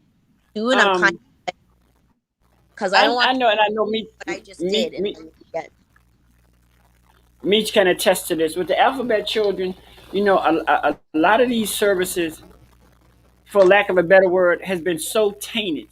And when I say that, when we think of escorts, you have to really do your research, because in our community, a lot of people are putting their name on escort, putting their name on masseur, just for the sake of fooling people to think this is what they are. And once you get them, they're not. So, No. even on our sites, it's like you really, really have to do homework, because everybody that says they're a masseur to get the coin of a masseur is not a fucking masseur. How about that? Yeah. How about that? Okay. Right. First, Like Exactly. like if you used to a certain kind of escort, you used to an escort, a classy escort with a classy ending, then I'm cool. But in our community, so many of the escorts are these little young 22-year-old, 23-year-old, 24-year-old don't know nothing about nothing. Dick won't stay hard, and they're gonna bust a nut in 5 minutes. But you're calling yourself an escort, And they're not cultured. See, right? oftentimes they're not cultured to be in this particular field. You know, and Sean, let me ask you this, because when you when when you realized that you had a mentor, when you realized that going out to LA and talking to these particular people, what did that do for you when you got the information and then went back into your circles and carrying on? Did you feel it necessary to become a teacher or whatever, or was it on a as need to know basis? no. Necessary. Oh my goodness. Because okay, if I actually started doing lives on Instagram and telling people Ah, ah, Instagram, I would accept PayPal tips, and I would say, listen, if you want to do this, let me know. If you want to raise your rate, let me know. I can rewrite your ads, let me know. If you want a consultation, let me know, because that's what she started doing, and she had put me on and said, listen, the information you have, share it, because this business ain't going to be like this much longer. And I really was able to rake in a good amount of money right before it started to get really bad. And I'm talking about my age group, and and when I say trapping, Nighthawk, I mean like trapping, like it ain't no strip club. Like I mean like whether I'm in my car or I'm in an out in call or I'm going to an out call. It's the trap is the whole 7 days a week, 24-hour thing. Your whole life is a trap when you're dealing with these things. Okay, let me ask you, because I think I understood you correctly. At some point, did you have like a roster? In other words, were you pimping? No. No, I'm very, I just like to teach, That's what I say. And I try to give my hand, but I can bring you to the water. I can't make you drink it. Okay. You can't make anybody drink anything they don't want to. But guess what? As long as I look at it, as long as I gave you the information and I was able to possibly prevent something from happening to you by giving you this information, it's up to you what you do with it. Right. That's an excellent question, Jojo. I'm gonna ask that, but I think me and her actually already had that discussion. But okay. Before I get to that question, here's the thing. Let's talk fans only page. Now that seems to be the new trend here, to get a fans only page and basically set things up from there. What's your thoughts on that? Hold on, I'm reading the comments. No, it's too much. The to do the hello, can you guys see me? Okay, I wouldn't write a memoir. The fans only page. How do I feel about it? Listen, I think it's great. I think it's oversaturated now, but I think it's great. I ran a really, really, really, really successful premium Snapchat for a few years. I was one of the first Black girls to do it in Canada before it even became a thing down here. And I was actually advertising with 2 other white girls that I had peeped their business model. Again, there's a model, there's a structure, and I peeped it. And I studied it for 2-3 months. I lived in a really remote community up north and had nothing else to do. I was in a relationship where he slowed down my phone anyways. So it's like I needed to find something in replacement. And I was able to build up that. But what that also did too was kind of retaught me that everybody has their own lane. It doesn't matter if you're big, small, yellow, white, black. It does not matter. And if your clients want you, they want to see the real you. So I would include parts of days of my life, like cooking, or when I would get my nails done, I'd ask my premium snappers for their input. So it's really good because number one, you become comfortable with yourself, and you get comfortable with playing with yourself, with taking pictures of yourself, and all these different things. And then also you're making money remotely, which is the ultimate goal. Safe, the future, great. Is it for me enough? No, because guess what? I'm not Jenna Shea and all these. I don't know about these stories where everyone is making millions of dollars. I don't know. I think that's like Okay. I think that's like 30 people. I don't know. And Mhm. I'm one of them. So, but I do pretty well. But I think anything like that, content making, like posting videos on ManyVids or Pornhub, if you can find your niche and make money off your content, why not? Okay, so here's the thing. As you know, we are part of the Bigo platform now. Quite honestly, people who are attractive like yourself, as opposed to people who are basically me, our bean count tends to be different. Yes. Because some people gonna come in your room, see you fine as all hell, and they gonna be very, very generous with their beans. On the Yeah. other hand, if I go on there and talk about what I know or DJ and whatnot, that's only gonna get me so far. But because Bigo has the restrictions that it does in regards to certain content, do you feel like at some point someone needs to come with a system similar to Bigo where there's like no holds barred? Or do you think Bigo at some point may even consider that? Like consider to lighten up. In other words, there's certain restrictions in regards to nudity, what you can show, what you not show. This because I feel like people need a safe place where they're not competing against body and looks, because at the end of the day, what people don't even really understand is the same reasons I'm fucking great on Bigo was the same reason I was great in the fucking streets, because I can talk my way in and out of anything, and I'm very genuine. I don't fuck. This is another thing with the greed. I don't fuck with clients that I can't vibe with, because I do not. So I don't have regulars, because I'm not faking it with you. Fuck that. You in your mouth if you're not. You understand? I'm not doing all these things if the vibe is not there. So I don't get 150 regulars like these other girls do, because they will do all that weird shit, and they can. That's why they have to take drugs. I've never listen. The hardest drug I ever did in my life was Molly, and I'm literally this erratic by nature. And I 7 years ago, and I did it for a couple months, and I got over it real quick. Okay. So for me to say it's just there's no way. No. Gotcha. Okay, we got a couple questions here from the people. Do you tell them what you will and will not do before or after you get to wherever you go? How do the buddy system work when doing anything for a job?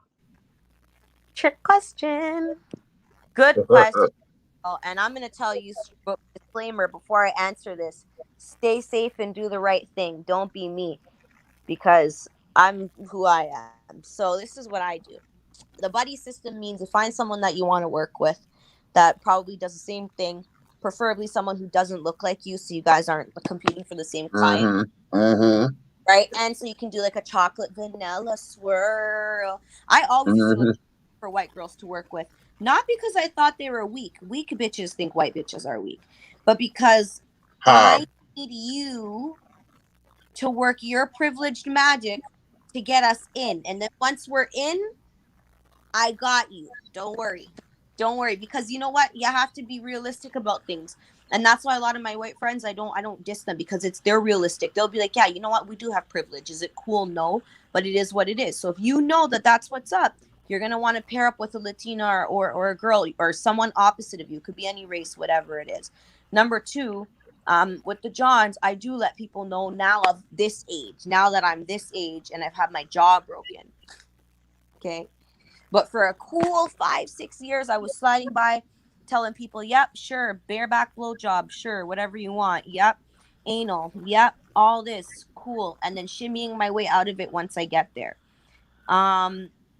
Or not answering the question and disappointing when I know that's what they wanted, or straight out lying and taking money and running. Did that in my first 2 years of business and never did it again, because I learned. That's why I say I know what I'm talking about. I don't try to diss girls just because, I think I'm snobby. Like, don't steal from a client. No, I stole from a client and it's wrong and it's whack and they'll never come back to you again and you feel like shit after.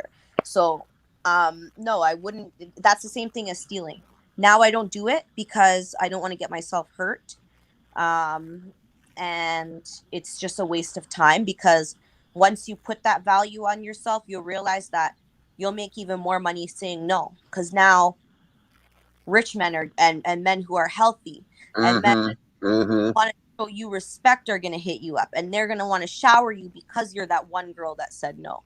How much times I've probably lost clients saying, yeah, I do all of this. And they're like, holy fuck, this girl's like completely fucked up. Like, we don't even want to stay. You know what? Let me piggyback on that as a question. Okay.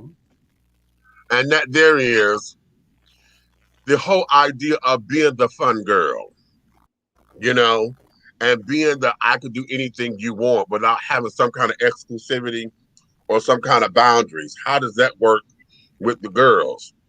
Because I know over here in the alphabet world, it's pretty much the same because we look at that as the same. Like, bitch, you ran up in. Yeah. I can make a rosebud, how I can push my ass and make it look like a little rosebud or whatever. But the average kind of be like, bitch, you dug up. You are, Okay. how in the hell am I supposed to fit in that? Bitch, okay, hell, did you just push a baby out your ass? What? Girl, you ain't got no walls. You ain't got no walls. So how was that with from your experience and dealing with the girls that you've dealt with, for the anything goes kind of girl? In the strip club,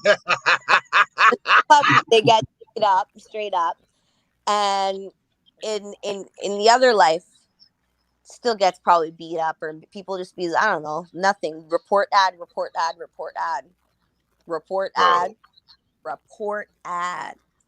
I'm speaking real facts. That's what it is. Because guess what? To be honest, when you're escorting, like I said, you don't really care what's going on beyond your own situation because you need to focus so much. But in the strip, I've grabbed girls' hair from the back and drug them down the stairs. I don't even care. Like, where are you going? Because we have a problem with that here. Remember, I said that there's a little bit of a problem here because we don't do. It's not like the thing. So if you do, then everybody's fucked. Right. Okay. Yeah. Okay, hold on. Let me get to this question here. If you have an actress who could play you about your profession in life, which one would you want to portray you? Ooh, it's so hard. I don't know. Maybe Tiffany. I love my girl Tiffany Haddish, but she's kind of too tall. That's an interesting choice because there was situations in her life where she dealt with people who were pimping people, and she actually was quote unquote a pimp herself at one point. You actually have to listen to her Black Unicorn to understand what that was about. But it's a really great story, by the way. But okay, let me ask you this, Shy. Now, in terms of your clientele, and if this is too intrusive a question, let me know. Have you dealt with both male and female clientele? No, because like I said, I can't fake the funk. So the female clientele for me is like, what the fuck's up? Like, are we here in junction with each other? Like, are you trying to get something from your husband and I'm here so that he's happy so that you can get what you need? Or are you and him on something and you guys are trying to have a great night? That's fine. But don't be all up in like let's have some. No. Because I know my preference. That's right. It. So because with that being said, I'm sure there's been situations where it's like, okay, well, come on, girl.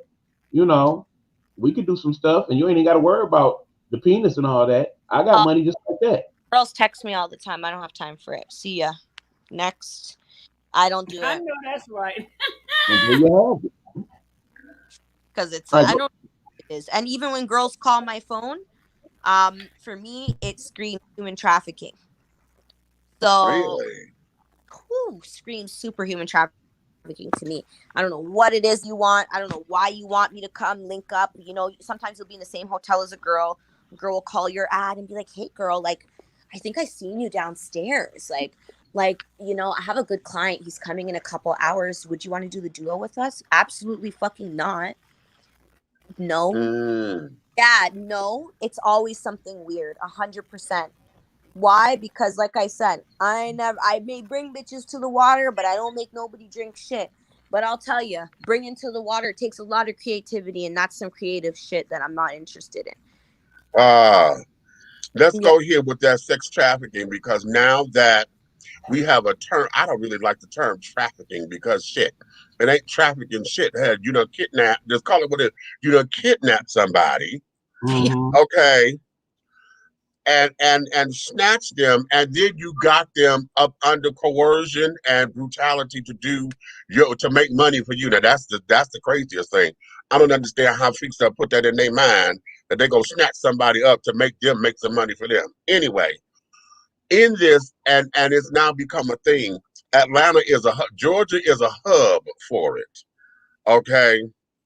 I don't know about any other major cities. I know here in Georgia, Georgia is a hub for it. And I guess it's an airport, because we have the largest international, you know, we're the largest airport in the country.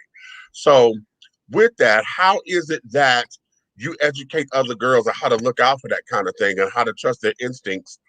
Just like you just said, bitch, that don't even sound right. How did you teach, and how did you learn it first? And then how do you teach it to others to trust that instinct?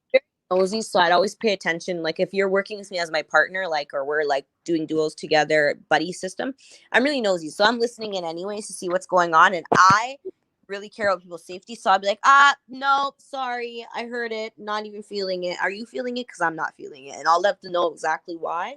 But other than that, there's not really much awareness that I brought to people about it, because a lot of it is just gut feeling for me.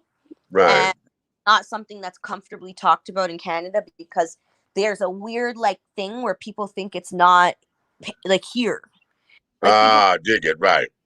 Here, or we don't have like dirty underground like bunkers that girls are probably sitting in for like 5 years and shit. Like these things happen everywhere. And like you said, Atlanta's has the largest airport, and they do a lot of connecting flights even from Canada.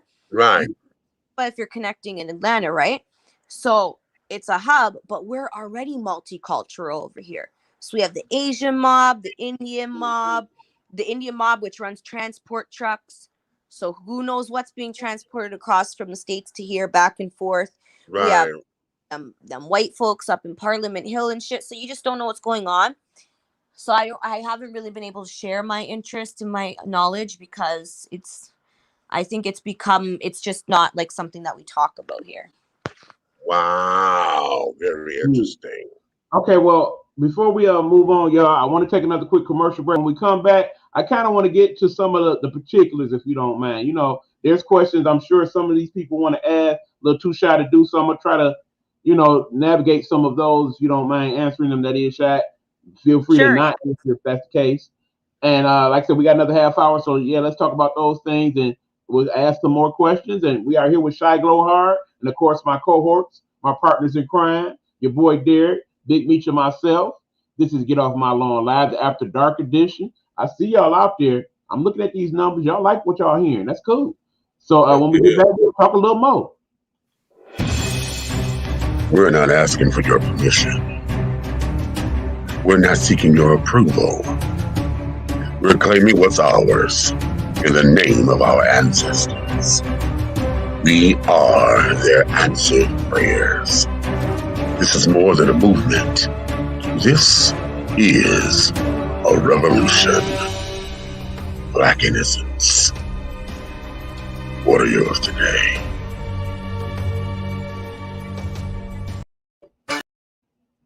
Hello, hello, hello. It's another glorious day, my tea sippers, and you know what time it is. I hope you have all of your crumpets together, because it's time to dish tea. And your dish is darlings.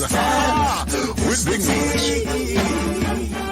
Can't wait. It's time to dish tea with Big Meech. It's time to dish tea with Big Meech. It's time to dish tea with Big Meech. It's time to dish tea with Big Meech. Darling.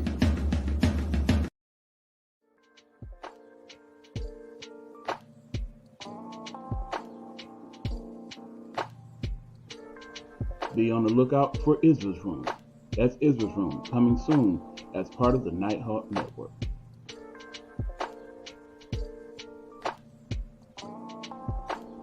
Nighthawk Network. Our voices for our people.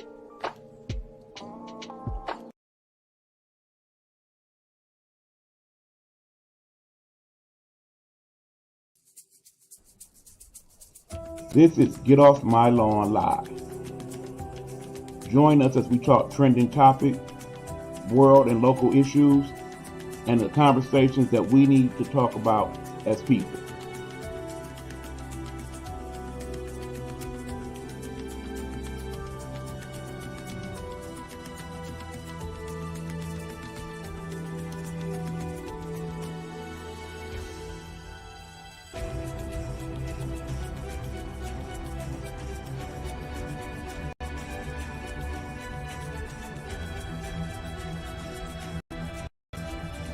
Get Off My Lawn Live is a Nighthawk Network presentation. What's going on, y'all? We are back. This is Get Off My Lawn Live, but this is the After Dark edition. That being said, we are here with, of course, Big Meech, your boy Derek, and our special guest, Shy Glow Hard. We are talking sex workers, their lives and times, and the things that they contend with one way, shape, or form. Shout out to all you that are joining by means of YouTube or Facebook or here on Instagram. We haven't forgot about you guys either. Thank you all for joining. We appreciate it. Thank you very much. Okay, now we're basically going to talk to Shy in regards to some of the more little intricate things that have went on in terms of her sex work and those sex workers that she may know. As we said before, there are different types, there are different variables, there are different scenarios in the thing. Keep in mind, at one point in time, I found myself contending with someone who was a sex worker.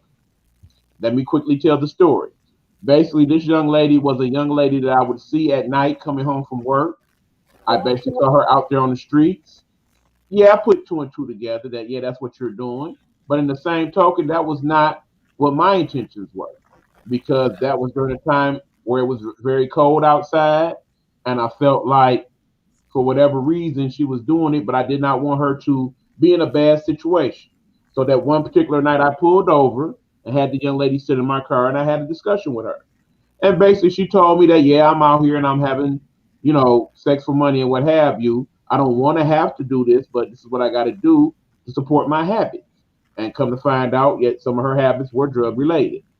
Now, what happened is I ended up befriending that young lady. And what would happen is, because every night I was working at a restaurant and I would have extra food to give, I would basically see her on the street later on that evening on my way home. I'd stop off and let her get warm in the car and, give her some food, and we would talk and, do a kind of pit stop or whatnot.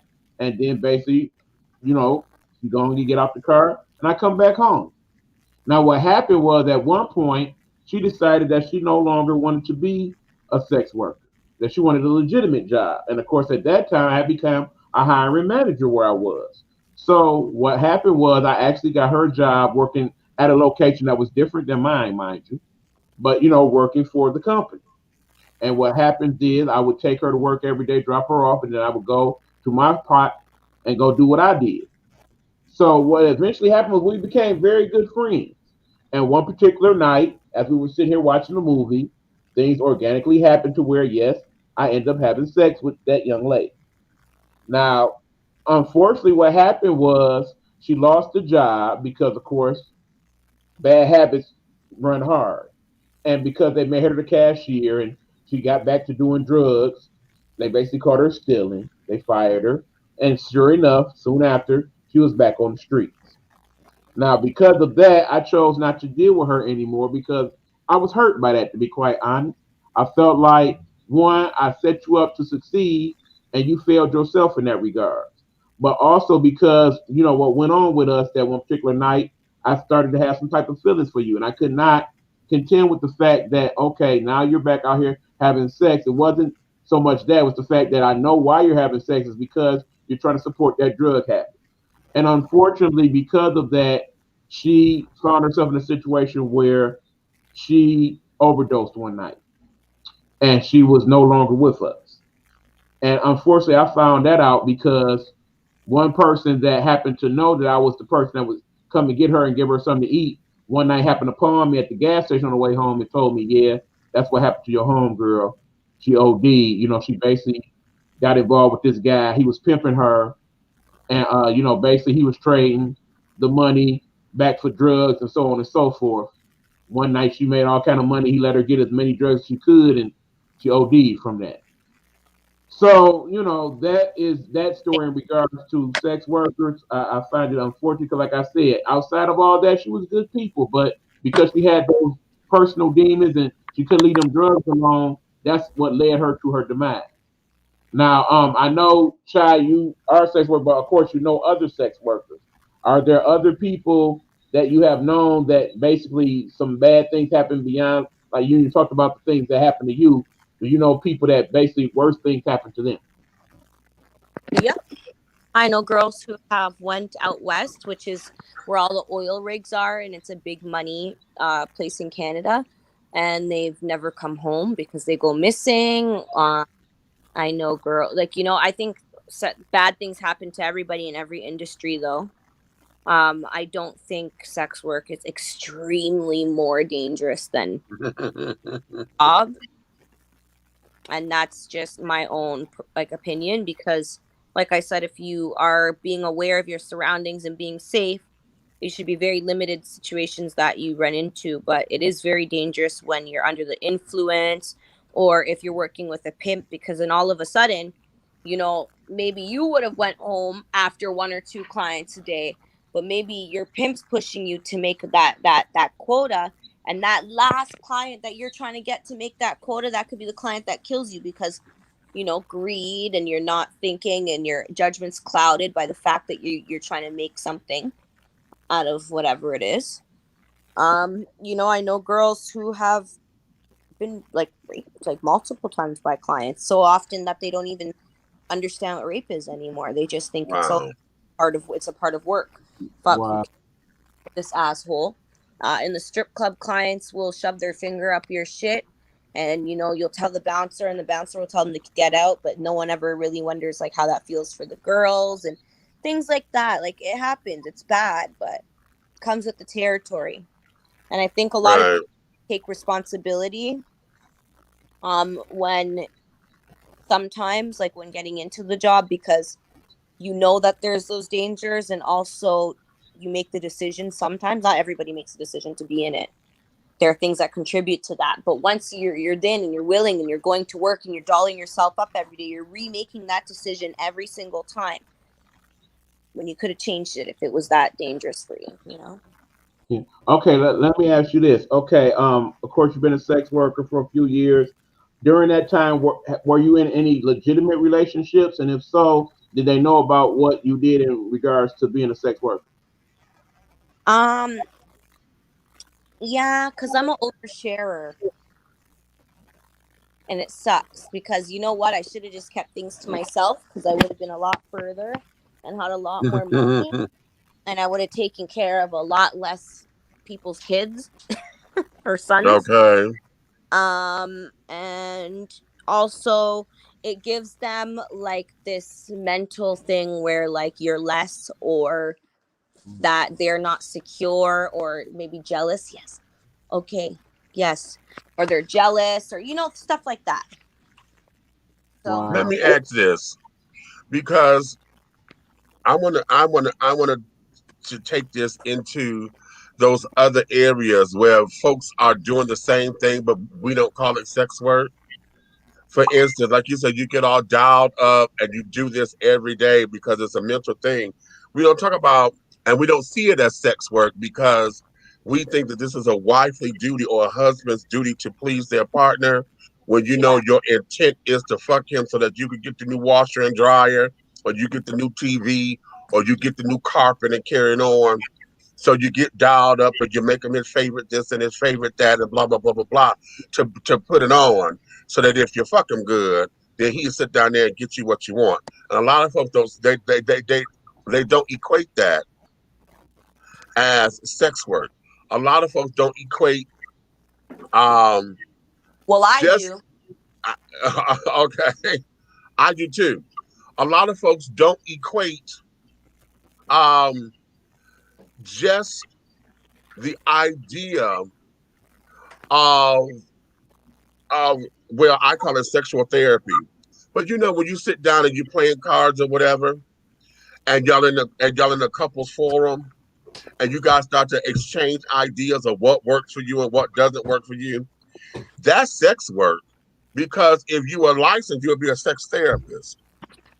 Yeah. But we don't see it as that because we think we're just sitting down exchanging information and it is cute and this, that, and the other. What about those who throw sex parties?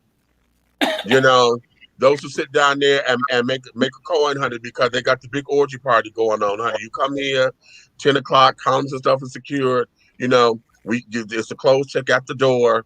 So a lot of folks, they see that as just a sex party. They don't necessarily see it as work. Point in question, I had someone who I'm hoping they will come on the show. He runs it like a business, but he said in his video, oh, well, this is not like this is a real job. Yes, the fuck it is. You're collecting money. You got to make sure you got the venue. You got to make sure that the folks come in, right? Now that we're COVID, you're trying to have a party in a pandemic, so you got to limit the number of people. This, that, and that. This is a fucking business, okay? And a lot of folks don't see this as that. So in those particular scenarios, when especially when they try to come against you and say, "Oh, you wrong and you this and you that," because you do it your way, what do you do, or how do those conversations go for you when you come up across those kind of people? Like when they try to judge my line of Yes. work. Oh God, I tears people up because either you're doing it for free, which is whack. Sorry, no judgment. Because it be the really, really bougie ones, the ones that say they have the most stuff, that will be like seeing 3-4 different men at the same time, unprotected, stretching every hole out that they have. For what? I don't know. Right? Then there's the women that are with their husbands, don't even like their husbands. You're contributing to sex work. You're doing the exact same thing I'm doing, but you're doing it with a regular, and you're married and you're receiving money for that, because that's just that's why you're sticking around. Or, you know, I'm not saying for the people who stick around with because they're kids or whatever. There's a lot of women who marry for money. That is sex work.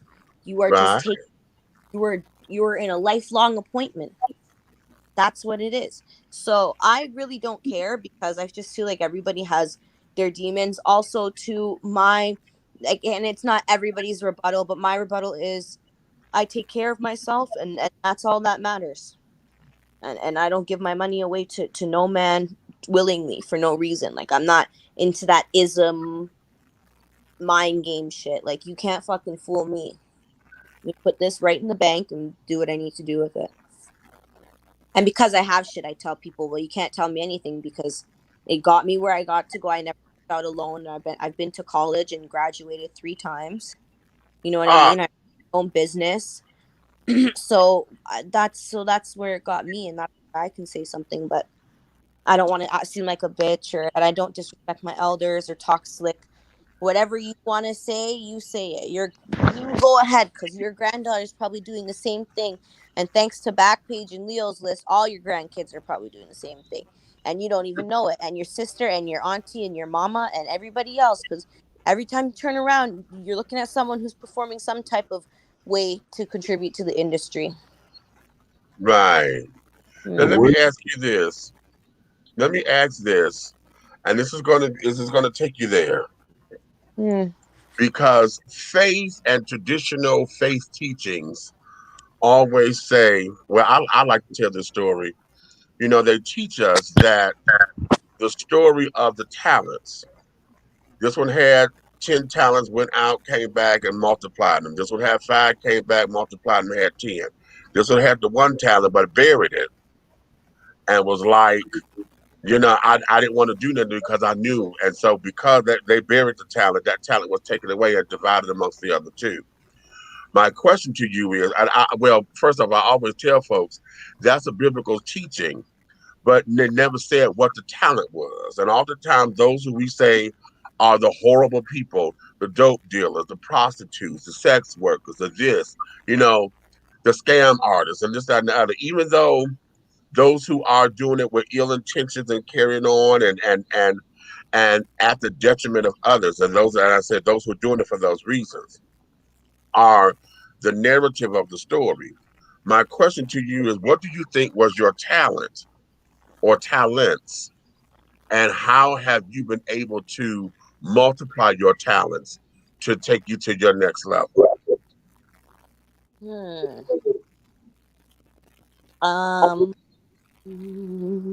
I think my talents were understanding other people, maybe, and being able to like listen and be genuine. Also, maybe being able to be myself, because a lot of people don't have the ability to do that, and I don't know if that's a talent or like a quality. And for me to multiply it, I think I just had to practice and get better and get a little bit bored. Like I always like to challenge myself, so that would teach me or force me to learn new things, you know? Ah, okay. Oh, I'd like to get a little bored. Okay. Interesting. All right, now we got to get to some of the questions people want to ask. First of all, Shy, we want to know what's the most money you ever made from one client, and how many clients have you ever had in one day? The most money I ever made from one client in one day, probably like 12,000, maybe upwards of like 14. And that's usually with like people that are casino clients, or when you're like hosting a party or a bachelor event and you get somebody who is very wealthy. The most clients I've ever taken in one day will definitely scare everybody, so we probably won't go there. But it's CDs that you guys could never imagine in life. Okay, so I could. Definitely more than a few. Gotcha. Yes. I could because sex became my addiction. Mm-hmm. So I could. Yeah. Okay. Again, here's one. Freakiest thing anybody ever asked you to do? I don't know if this is freaky, but I got really stressed out because this is one of these things I agreed to, and I was so pissed that I agreed to it. So someone asked, like, so annoyed. Someone asked me to come over and jump on them with my stripper heels. But when I showed up, it was some little frail old man. And he's an army veteran, and he must have been about like 80 years old. Like, I think it was like World War something he fought in. Don't even quote me. I'm not into the history lessons here. And I'm like, no, sir, like I'm gonna crush your ribs. Like I had my booty rate at this point was like 41 inches. My waist was 20, like I was like a double zero at the waist, but then I had 40 inches of booty and a big triple D tits. So this was not a time in my life where I really wanted to like bounce up and down on someone in stripper heels. And I had to do it, and he enjoyed his ribs being crushed and all these things. And then when I was leaving, he had the nerve to tell me that it's something that used to happen to him in war. It reminds him of when I'm like, listen, I don't, what the fuck? What the shit like that? Like when people, especially when they tell you after what they were using your emotional labor for, that's what gets me. The other freakiest thing I've probably been asked to do, which it's a really common in Canada with the Indians, is to like lick their armpits, or they want to lick yours, smell your sweat. Yeah. So, like, armpit thing, or belly button poking. I hate that. Okay. Have you had a client that? Okay, let's put this. Well, it's after dark edition. Fuck it. You had somebody walking one of them big old slongs, and you was like, "Oh, I don't know about this one." The what? The big old jigs, honey. Big Jig Willie. That 18, 16, 12, 14-inch boy. And that's why I got my jaw broken, because I told someone no because they were too big. And I said that I take black guys, and he said, "Oh, but are you sure that, like, you know what I'm like, are you sure like I'm gonna be too big?" And that he's like, I'm like, no, don't worry, I'll take it. And then nope, tried to give him back his money and everything, and he still fucking tried to kill me. Oh wow. But I don't want to know why? Because this goes back to relationship thing. Because I'm very still traditional, so I like relationships. So I have to maintain, because I don't want to go home and people be like feeling like I was at work, you know. Dig it. Okay, right. Okay, yeah. All right, conversely, we got to ask, did you have that one client and he opened his pants and it was like, how old are you, 3? Every day. That was very common. Oh, wow. Yep. We talking like... We're talking Okay. Well, here's my question, because I know we all know that it happens. But did you ever dick shame a dude because of that? See, No. oftentimes the girls that get to talking and carrying on, and see, they end up missing out on some money, because usually those particular cats are the ones that would pay, right, because they know, this, that, and the third. But the dick shaming, they can't help that. Ain't nothing they can do about that. Okay? And I don't care how much dick implants they go get, it's still not going to change the length. Okay? There's nothing they can do about that. So when the girls start dick shaming and carrying on, or they start passing around, girl, you don't want to go to that one because he ain't got no dick, he ain't got no dick, he ain't got no dick. Yeah. Better for you, bitch, if he ain't got no dick. I don't understand. But Ivy's like, sir, listen, there ain't no sex gonna happen here. Want to know why? It's not safe, because where is the condom? Gonna go. Oh, that's a good. Okay. Then the sweat and the uncleanliness. Some bigger people are way clean, and then some just aren't. And I don't have time. I think that we should probably just put this out here. Always pull back and clean more than you ever would clean before, because it'll higher your chances of having a great time. I'm telling you, people will literally turn around. So for me, from the beginning, I just say, listen, this ain't even happening. Here's half your money back, little massage, hand job, and let's call it a day, and figure it out. Or would you like to just hang out? Because I feel like maybe that's also what you'd like to do. And then wow, okay. But you know what? I think from our community, me, I think sometimes the dick shaming come in when people say, "Oh, well, shorty, I'm 9.5 or I'm 10 inches," and then when they get to your house, they're 2 inches. I know that brings about a whole bunch of dick shaming. That's a whole different thing. That's a whole different thing. If you sit there bragging, and then you don't meet up to what it is. It's the same thing with putting up an ad. You know how it is. Shit. You sit up there putting this picture up here, and then we come to find out this is your goddamn high school picture. Okay. All right, we got another one for you, Sty. Here you go.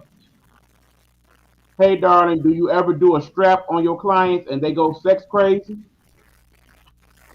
I just know I don't get. I wish that I got clients like that, because it'd be really fun for me. But I'm a sub, and I do a lot of DDLG stuff, subcategories. So people don't even really be asking me to do that, and I'm really small. I don't show a dominant character in any of my advertisements, so I don't really get that.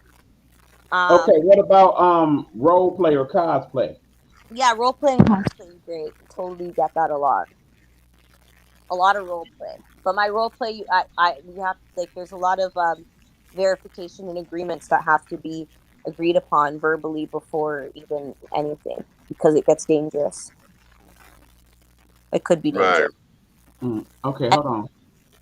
Right, H2, especially the ones that go from counterfeit hot dogs to cocktail shrimps in seconds.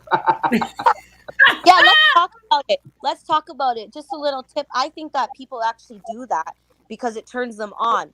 So what I do is, if you tell me you have something like 9, 7, 8, whatever it is, and you come and it's not there, you want me to dick shame you. But that's expensive. I'm not even gonna entertain it. So here's what we're gonna do. Like I said, here's half your money back. Would you like a hand job, or would you like a massage? That's all I gotta say, because I'm not doing it, because it's not me. Like I said, I can't. Okay, well, see, here's the thing. My friend, again, won't name her, but she has one particular client. His thing is, he likes to be read for filth while it's going on. So humiliation. Like, you like this, don't you nasty bastard? Look at you looking at my ass, and and that gets him really hard, and he gets so excited, and say some more. You want me to tip you? Yeah, you better tip me, you punk bitch. That's what gets him off. Shit, I don't have. But that's that's not her highest fan client, but that's one of her favorite ones. praise her. Praise she's my hero, man. I always look up to girls who can be aggressive because that's where the real money's at. I'll tell you. Baby. And the slaves. Yeah. Yeah. Yeah. So, folks, here you have it. Sex work. Yes, it exists. Yes, you know one. You may not think you do, but you do.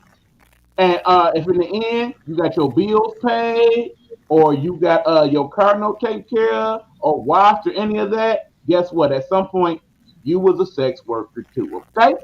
Mm-hmm. Not nasty, That's bad. right. Yes, that part. Absolutely. So do not judge, A healthy way. because sometimes when you're doing that, you need to look in the mirror and be like, "Oh, it was you too, motherfucker." But anyway, Right. I know that's right. before we head out, I want to thank my guests as always. Thank you, Shy Glow Hard. You were very, very honest, Thank you, and friend. you kept it 100 as you said you would. You know I love you, my friend. And keep in mind, Shy has not only been a sex worker; she has a variety of other talent. I would love to have you back on the regular show and talk like regular things. Yeah, You are, and beauty. Beauty. you are a business person. You DIY. You do all type of stuff. Yeah. I definitely want people to find out more about what you do outside of the realm of all that. You Tell are us what your degrees are in, real quick. Okay, so I have marketing, project management, hospitality management, junior level accounting, and then business management. All Yeah. right. Yes. So So she And can run you a know- hotel and a restaurant at the same goddamn time, honey. And if she and not wants to only that, that, I have a she does stable nails. business I that had get my the girls too. international, so I was able to get knowledge on all parts of it, and then I went straight into hospitality management right Right. after. She does nails. She's a cook. She does you do like piercings and stuff too, if I remember correctly, right? No, teeth gems. The Yes. Ladina. See, look, check it out. Okay. I do like gold tooth jewelry, eyebrows, a lot of stuff. Anything beauty. I have my own beauty bar, but right now I'm like really into nails. I'm a nail tech, Mhm. so I'm just trying to tap into the industry. I'm learning Vietnamese too. That was another thing. I used to offer them my cash when I first got into the business. I'm like, please teach me. They didn't want no black girls to learn how to do nails, and now black nail techs are taking over. Okay, Shy, you got to do that voice one time. Come on now. Oh, what my nail boys can get your nails done, baby. I love when you do that on her live. It'd be so funny.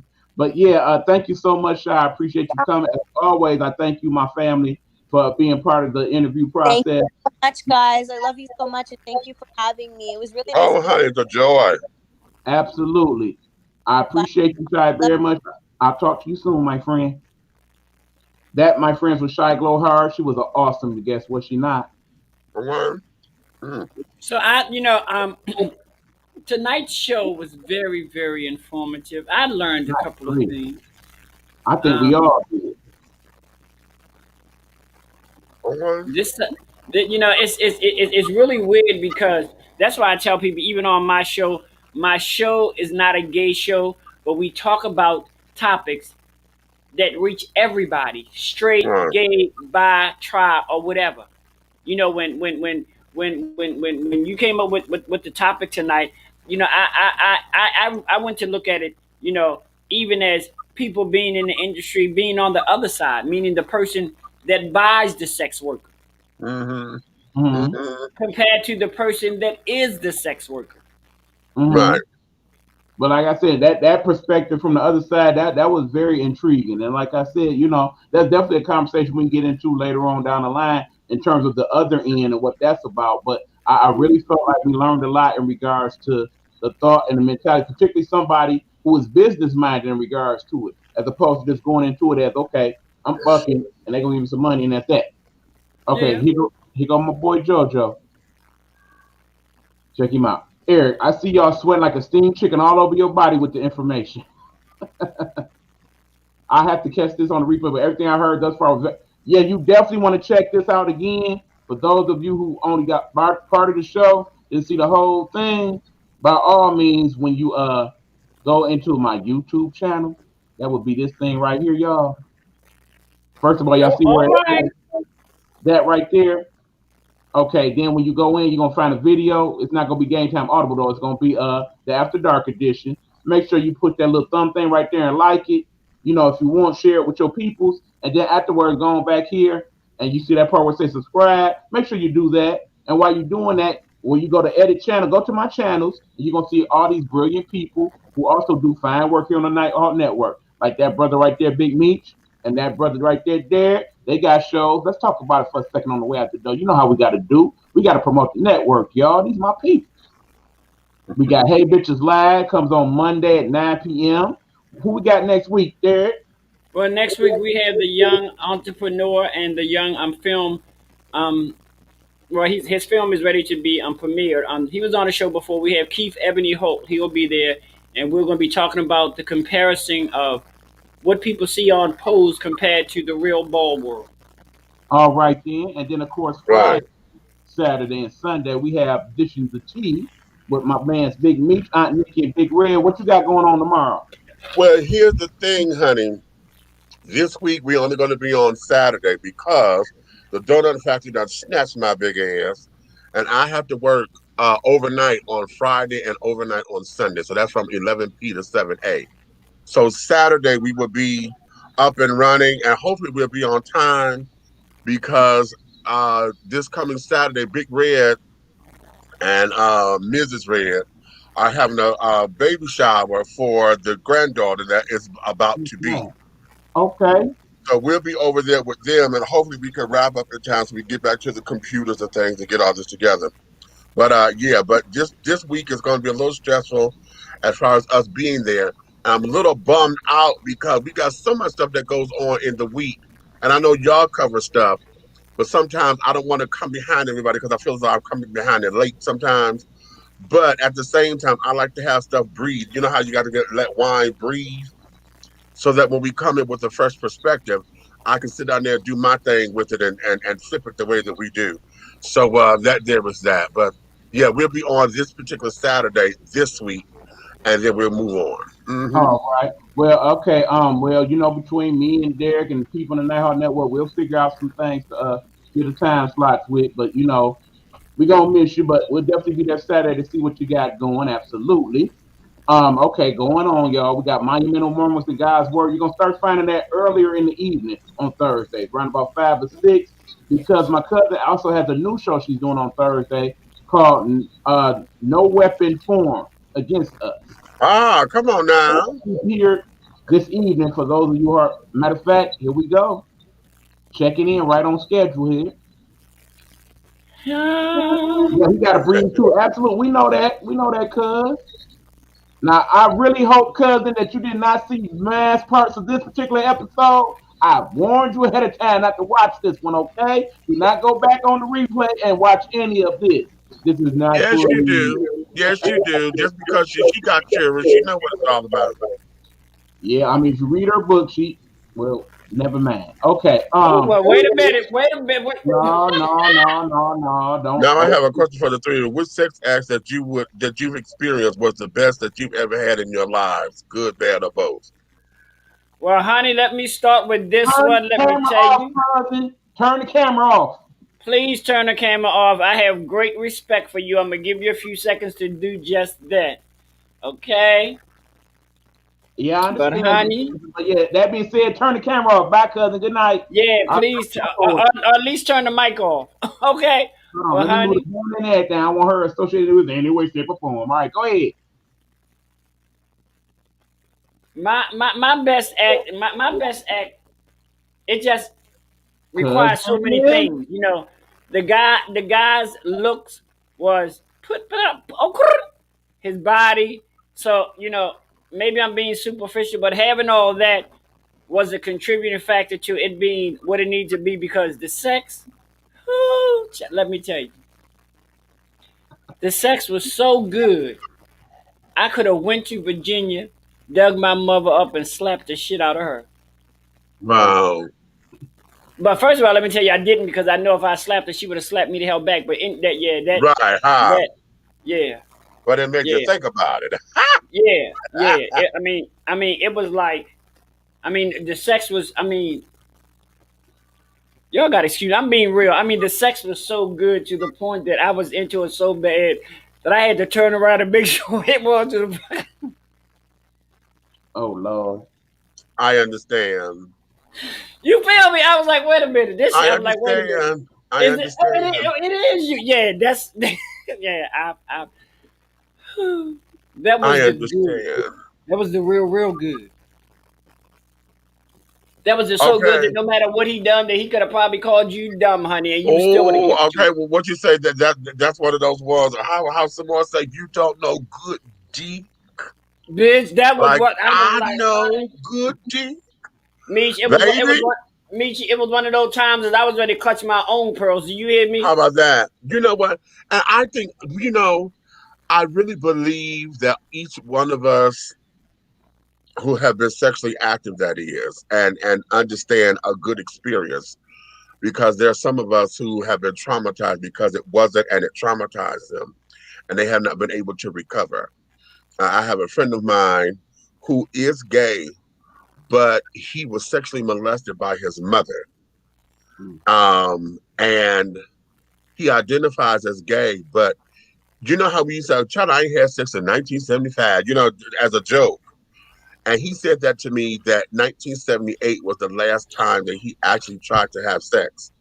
And I thought it was a joke before he told me his story. And so that brought me pause, because I, on the other hand, was just the opposite. I am, sex became my addiction. I was addicted to sex. And so in it, I had to learn how to release all of what was the toxicity of it, and Yeah, what were my yeah. trigger factors to learn how to have sex healthy again. So I have a lot of the best sex moments in my life, because they were the best, because each time I reached that plateau is because there was something different about the experience. But one of the ones I will share um, is one. I met this guy. I was at the club, and there was something about us that just clicked. Okay. And we were talking, and it was my club night. Okay.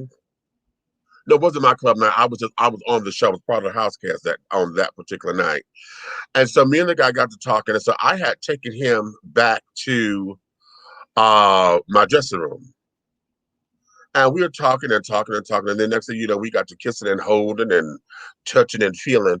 And then I got that urge to want to take him home, because he was everything physically that I've always, I like big dudes. And he was, when I tell y'all, for y'all, those of y'all, and I'm not a sports enthusiast, so when I say this name, you're gonna know it means something.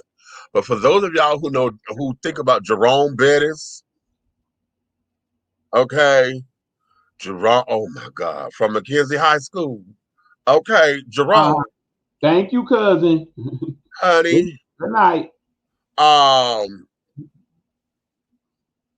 He was that kind of build. Okay, beautiful man.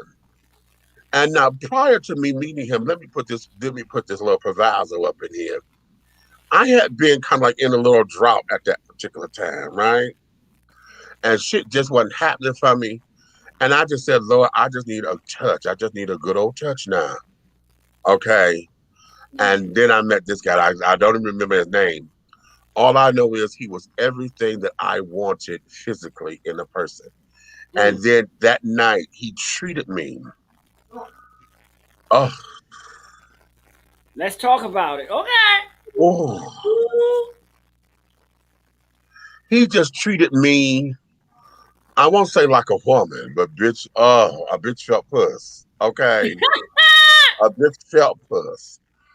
But then when I took him back to my place, I told everybody, and I told my friends that was with me, I said, listen, I'm going home with him. Y'all know where I stay. Y'all call me about 15 minutes, make sure I made it home, blah, blah, blah. And they did. And we orgied with each other, honey. But it was more than just us just having sex. You know what I mean? We actually enjoyed one another's company. Yeah. Okay. And I actually felt like he was there to be there with me. It wasn't a wham bam, thank you, Sam. He was absolutely there to Yes. enjoy my time, to enjoy my body, to enjoy me. Right. Bitch. We lasted about 2 or 3 rounds, honey, but when it was all said and done, honey, when it was Ooh. all said and done, he looked at me, he gave me a hug, he said, and he told me, he said, I don't know what it is about you. He said, because I usually don't go for big guys. He said, but there's something about you that just says this was all right. All right, honey. And honey, he thanked me. He gave me a kiss. And when he walked out that motherfucking door, bitch, that was the last time I saw that man. And I'm telling y'all, I swear, God sent him to me because I said, Jesus, I just need a good touch right now, just a good one. Touched by an Okay. angel, honey. He You walked out. understand? Do you understand me? And I have never seen that man again. And I'm gonna tell you that deal was before I went to New York, and that was 26 years ago. And he's still on your mental cycle. Bitch, he's still right there. He's still right there, honey. Ooh, I can pull that, girl. I can pull that up for a good jack, honey. You hear me? Yes, I can. Now I have several others, but that's one that comes to mind. Okay. Now I can think on the bad side. I'll speak on the bad side as far as Helena was concerned. You know, Helena doesn't make a point to be intimate with men. Right. But one night at the club, you know, doing what I do, this man, 6'9", blah blah, was determined that he was going to get me to go home with him and have sex. And I repeated, sir, I don't do that. So then I had to instantly jump into mother mode, and I come and I called my children. Okay. And they're like, oh no, we're not gonna have this. My mother told me she don't have sex, so what seems to be the problem? So that was one of my that was actually one of my bad experiences. I'll never forget. I was like, oh my God. This man has seen me as Derek and as Helena, and this man like, well, I want to have sex with Helena. Oh, well, right church, wrong people. You got a full understanding and still wanted it that bad, huh? Yes, I mean most people who've ever been to any of my shows, most people know, and keeping it real, that if you want to get down with the get down, 99.9% of the time, you're gonna get down with the get down with Derek. Period. Right. That's not even questioning. And if you may happen to slide through the cracks and get through the get down with Helena, trust and believe you're gonna have some deep pockets. Right. Okay. Yeah, a bad for me was the night I got robbed. I got robbed at gunpoint, and we didn't even have sex. That's what it was. We didn't have sex. I got robbed at gunpoint.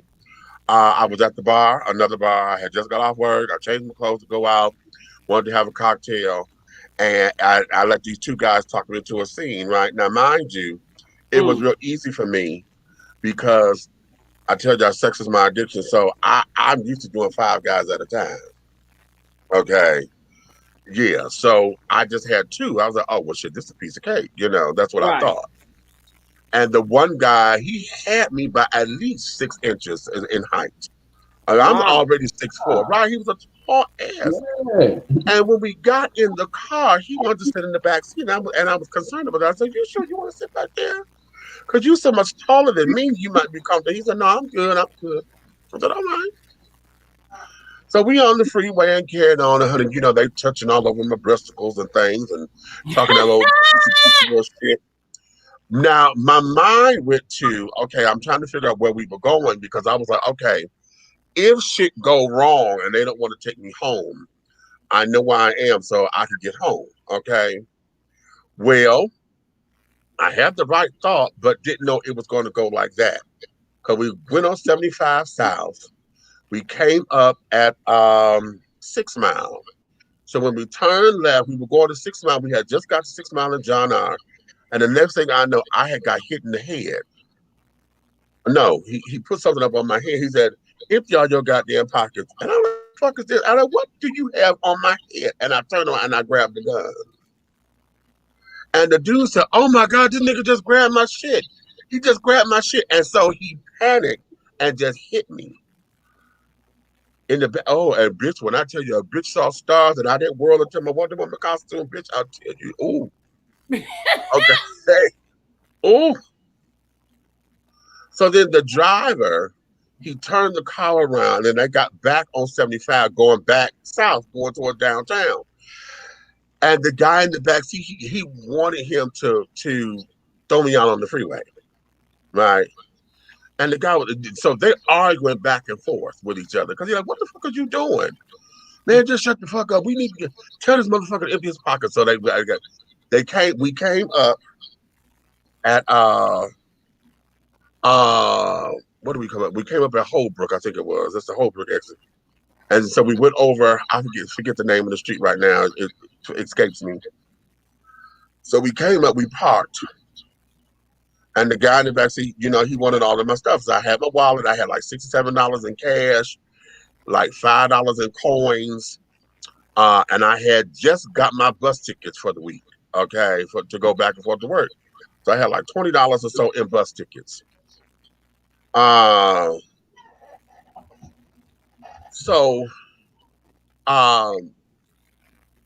Then I gave him my wallet. I told him, I said, well, listen, I said, take anything you want. Just leave me my ID.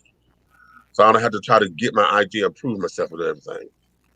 So then I had a duffel bag with me. They had my mother's little boombox of radio in it. And the guy kept saying, I think this motherfucker packing. I think he packing. He said, nigga, take your clothes off. And that's when I got scared because I thought they were going to rape me. Okay. I got scared then. And I just said, Lord, please don't let them hurt me. Please don't let them hurt me. And right as I said that the second time, the gun went off. The guy shot himself in the foot. And so then he's trying to pass the gun to the guy in the front seat. And for a split second, my dumb ass was like, grab the gun and get shit back. Okay. Then I said, bitch, get the fuck out the goddamn car.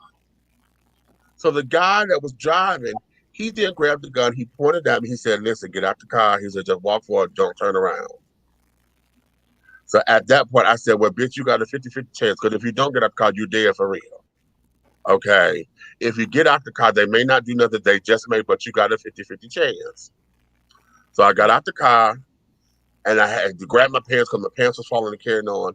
And they backed up and then sped out, you know. And so I ended up walking up on this guy's porch and I asked him, I said, because his door was open.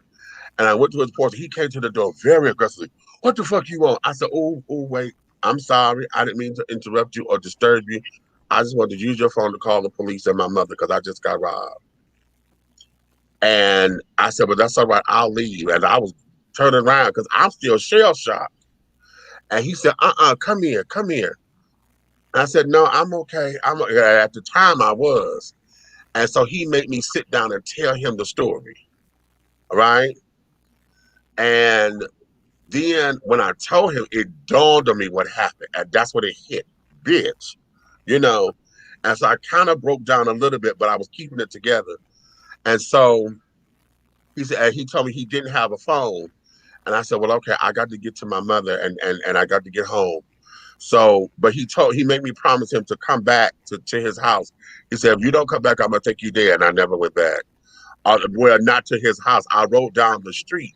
But his door was never open. I never went to go knock on his door. But when I got to the payphone and I made an emergency collect call, remember we could do that? Make emergency collect calls. I made an emergency collect call home. As soon as I heard my mother's voice, that's when I just bawled. I bawled and it was uncontrollable because I couldn't stop. And so she told me to catch a cab home. That's where I was. I was at Oakland. That's where I was. I was on Oakland. And then I was trying to catch a cab, but the fucking cabs wouldn't. I was trying to flag it down, but it wouldn't stop because right where I was on Oakland and carried on, it's the hood. It's like, 2 o'clock in the morning, whatever that was. They wasn't stopping for us, right? Because they was getting robbed the damn self. So this guy asked me, he saw me, He was like, "Are you okay?" I said, "No, I just got robbed." He said, "I'll take you home." I said, "Nigga, I just went through all this." Okay. He said, "No, seriously, I'll take you home because you're not looking right. You're not looking right." And so I got this calm that came over me that said it was okay. So I had him take me home. My mother gave him the money that she would have gave the cab driver. And that's how I got home. That was back in 1989. I was 19. Yeah. Wow. So Yeah. what was your good experience, Eric? Now here's the thing. In terms of bad sex, I've definitely had more bad sex than good sex. I'd rather not relive any of that at the moment. I know that's right. Let me talk about some of the better Tell the sex. truth and shame the devil, honey. I realized, at least in that particular moment, in that episode, I was actually a sex worker. Let me explain. Okay, at this time I was working on the east side over there by State Fair. And Yeah. to be precise, I was working at this barbecue place. You know, basically I would be the one that prep all the food and cooked it outside, and then, you know, basically, okay, what you want, put it in there, then they go inside and pay for it, what have you. Well, anyway, we were like in the neighborhood, and every day this girl would walk through the neighborhood, and, you know, whenever she had a little money, she'd come through and get a couple hot dogs. You know, she couldn't really afford a lot of the good stuff, you know, Right. big ticket items. And she was like, "Man, one day I'm gonna have you come home and cook for me." I'm like, "Yeah, okay, whatever." So, you know, one day came and she was like, "So you coming home to cook for me tonight or what?" I'm like, "Girl, quit playing with me." Like, "No, I want you to come home and cook." Like, "Well, I'm tired." Like, "Well, see, here's the thing. You come on over and cook. Afterwards, I give you some." I'm like, "What do you mean give you some?" You know, I have the dirt ready. Like, okay, then. Like, keep in mind, was not the most attractive female, but wasn't ugly either. But it was just something about her that made me, yeah, okay, I'm gonna take you up on that. Made your dick hard, huh? So, Okay. no, not at that moment. But listen out now. Here's what happened. So, you know, I basically take some of the good food over there because, you know, we could take home whatever we wanted. So, you know, I'm like, okay, I'm gonna have cooked this so I can cook the rest of it over there and make a couple sides and so on and so forth. So I get over there, you know, I make the food. Like, okay, here's my kitchen. Kitchen was terrible, y'all. Mm. She lived in the hood. Right. So I thought, okay, thank God I brought this spray with me so I could spray this. Is that a roach? Oh Lord, let me hurry up and cook this food. So go ahead, cook the food. You know, we sit down, we eat. You know, we have a nice little conversation. Well, yeah, this is my place, and you know, my guy, he in jail right now. He'll get out in November. Blah blah blah. Blah. I've been lonely or whatnot. You know, I really did find you attractive. I really like how you look or whatnot. And you came over, you smelling all good and what have you. You know, because I went, you know, at the end of the day to work. You know, I went in the bathroom, cleaned up, what have you. I want to come smelling all like barbecue and whatever. So, you know, it's like, yeah, you know, you smell real good, all that good stuff. So, yeah. So, yep, let's go on and eat. So we eat, we talk. Good conversation. She's like, well, okay, I'm going to go on in here and, you know, go to the bathroom and get myself together or whatnot. You know, you go on in the room and, you know, I'll be ready when, you know, you're ready. So I go in there and I'm like, okay. Then I got this uneasy feeling like, do you realize you in this person's house? You don't know them from E, don't know last name, know nothing. You on the east side, you from the west side, you don't know nothing about this hood. What if somebody pop up in here and be like boom, boom, boom, and run the keys and all that? Please be careful. So, you know, I strip down to my drawers. I say, okay, I ain't gonna be fully naked. And I strategically face like, okay, so if I gotta run up out of here, I'm gonna grab this, run up out of here. You know, I got my whole plan together. So she come in the room and she like, okay, I'm ready for you, daddy. And so, you know, we get to getting into it. Now, here's the thing. About 5 minutes into it, she says, I ain't never dealt with nobody fine as you. And from that point on, she is doing things to my body, touching and touching and what have you. I had never had anybody want this that badly to how she dealt with me. It was like I was into it because she was so into it. And she was making all the nice little sounds and everything, like, ooh, daddy, yes. Ooh, I love that. I love your stomach and everything. Licked all in my belly button, just overly freaky with it, okay? So then we got into it, you know, and I'm like, okay, I get it, I'll get 20 minutes, she's gonna be tired. She was like, no, don't get, no, okay, I can take more. Come on, Daddy. So we're about an hour and a half into it. We still going. It's like, oh wow, she can handle this. Okay, she enjoying this. Just saying all type of great stuff like, oh yeah, I don't even want him to come back home. It's all type of old crazy shit. Right. So then it's time like, okay, well look, I can't stay too much longer. Let me go ahead and handle the busing and whatnot. She's like, I got to have it the right way. What that means? So okay, lay down, Daddy. So I lay down, and she get to touch like, okay, now hold on, let me suck on it a little bit. Dealt with all that, and then she's like, okay, now here's the thing. I'm gonna do some stuff, and then when I do it and it's ready, you let me know. So she got to tugging and rubbing and suck, and it's just this whole little system she had going. And it's something about her body heat was very warm. Okay, this was like a spring night, but her hands and stuff was so warm, and her mouth was just so extra warm, and all the stuff she was touching and tasting at the same time. When I said I exploded, and I just felt it going all over everywhere, and she was just all, and then just put her face all in it, like, yeah, ooh, that's what I'm talking about. And then got to sucking off the rest and all that, and I'm like, what the hell? And quite honestly, I'm like, wow. Welcome to the promised land. Right. But then reality hit like, okay, you still on the east side, it's dark now. I'm like, okay, I'm gonna go. We can do this again. Yeah, sure. Never saw her after that. Start coming back to all of that. That was a one-time thing. Your stories are so similar, but that one that I was telling y'all about, oh honey, girl. Child, the icing on the cake for him was that one time we was getting it in and he decided that he wanted to order a tossed salad, bitch. I was here for it. Whoo, then I went to a whole I said, you do that too? No, he had to die a plate, baby. Girl, he did it so good. He didn't give it to me all at one time, but honey, when he did that, honey, that was hook, line, and sinker, bitch. I was like, right. Oh, child. And then you go around, and then you go around the world too, bitch. I was lit. Right. I was the kind of brother, sometimes I feel like a nut, sometimes I take it in the butt, honey. That was one of them kind of boys, honey. Well, so, all of us have our experiences and things. So, JoJo, I hope that got you together. Right. Because I think we all have our moments, but they're there because they were needed. And this is why when I shared that story that I shared with someone, I said, God sent me somebody, child. Oh, it was just everything. And I said it to this one girl, and it was sacrilege because she blessed me the fuck out. How dare you say God sent you that? Don't you be saying that about my God. I said, girl, wait a minute, honey. What you not gonna do is up here and argue with me about my experience with the Lord, honey, because you can tell my story. I know what God said to me because I know what I prayed for. So, honey, you can take all that back where the fuck you take that from, because you would never, ever tell me what God can and will do for me and not for me.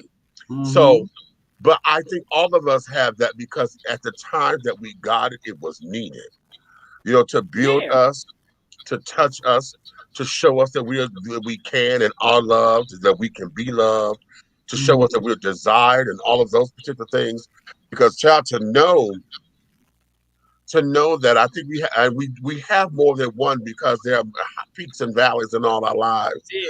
And so every time that feeling comes, because I told you about the one I had where the guy, all he did was just touch my body.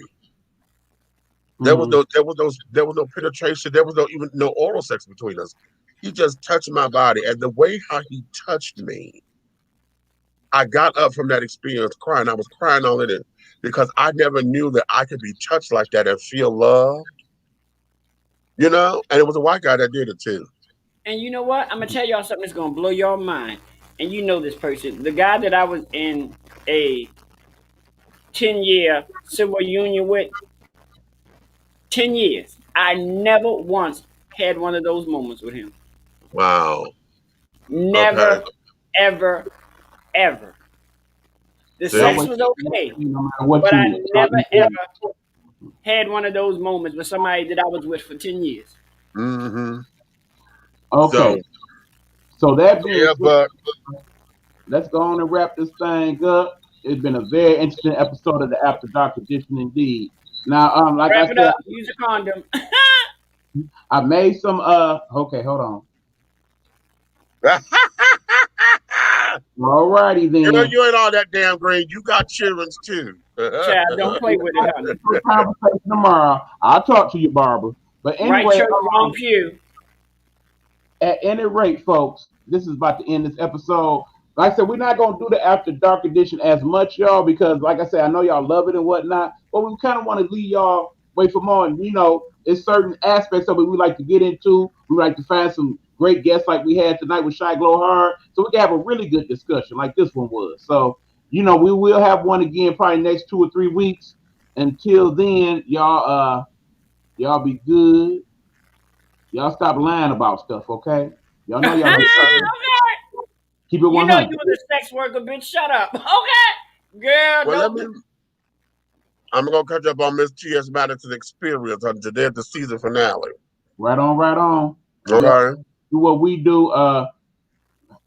You got some baby wipe stuff playing this evening there?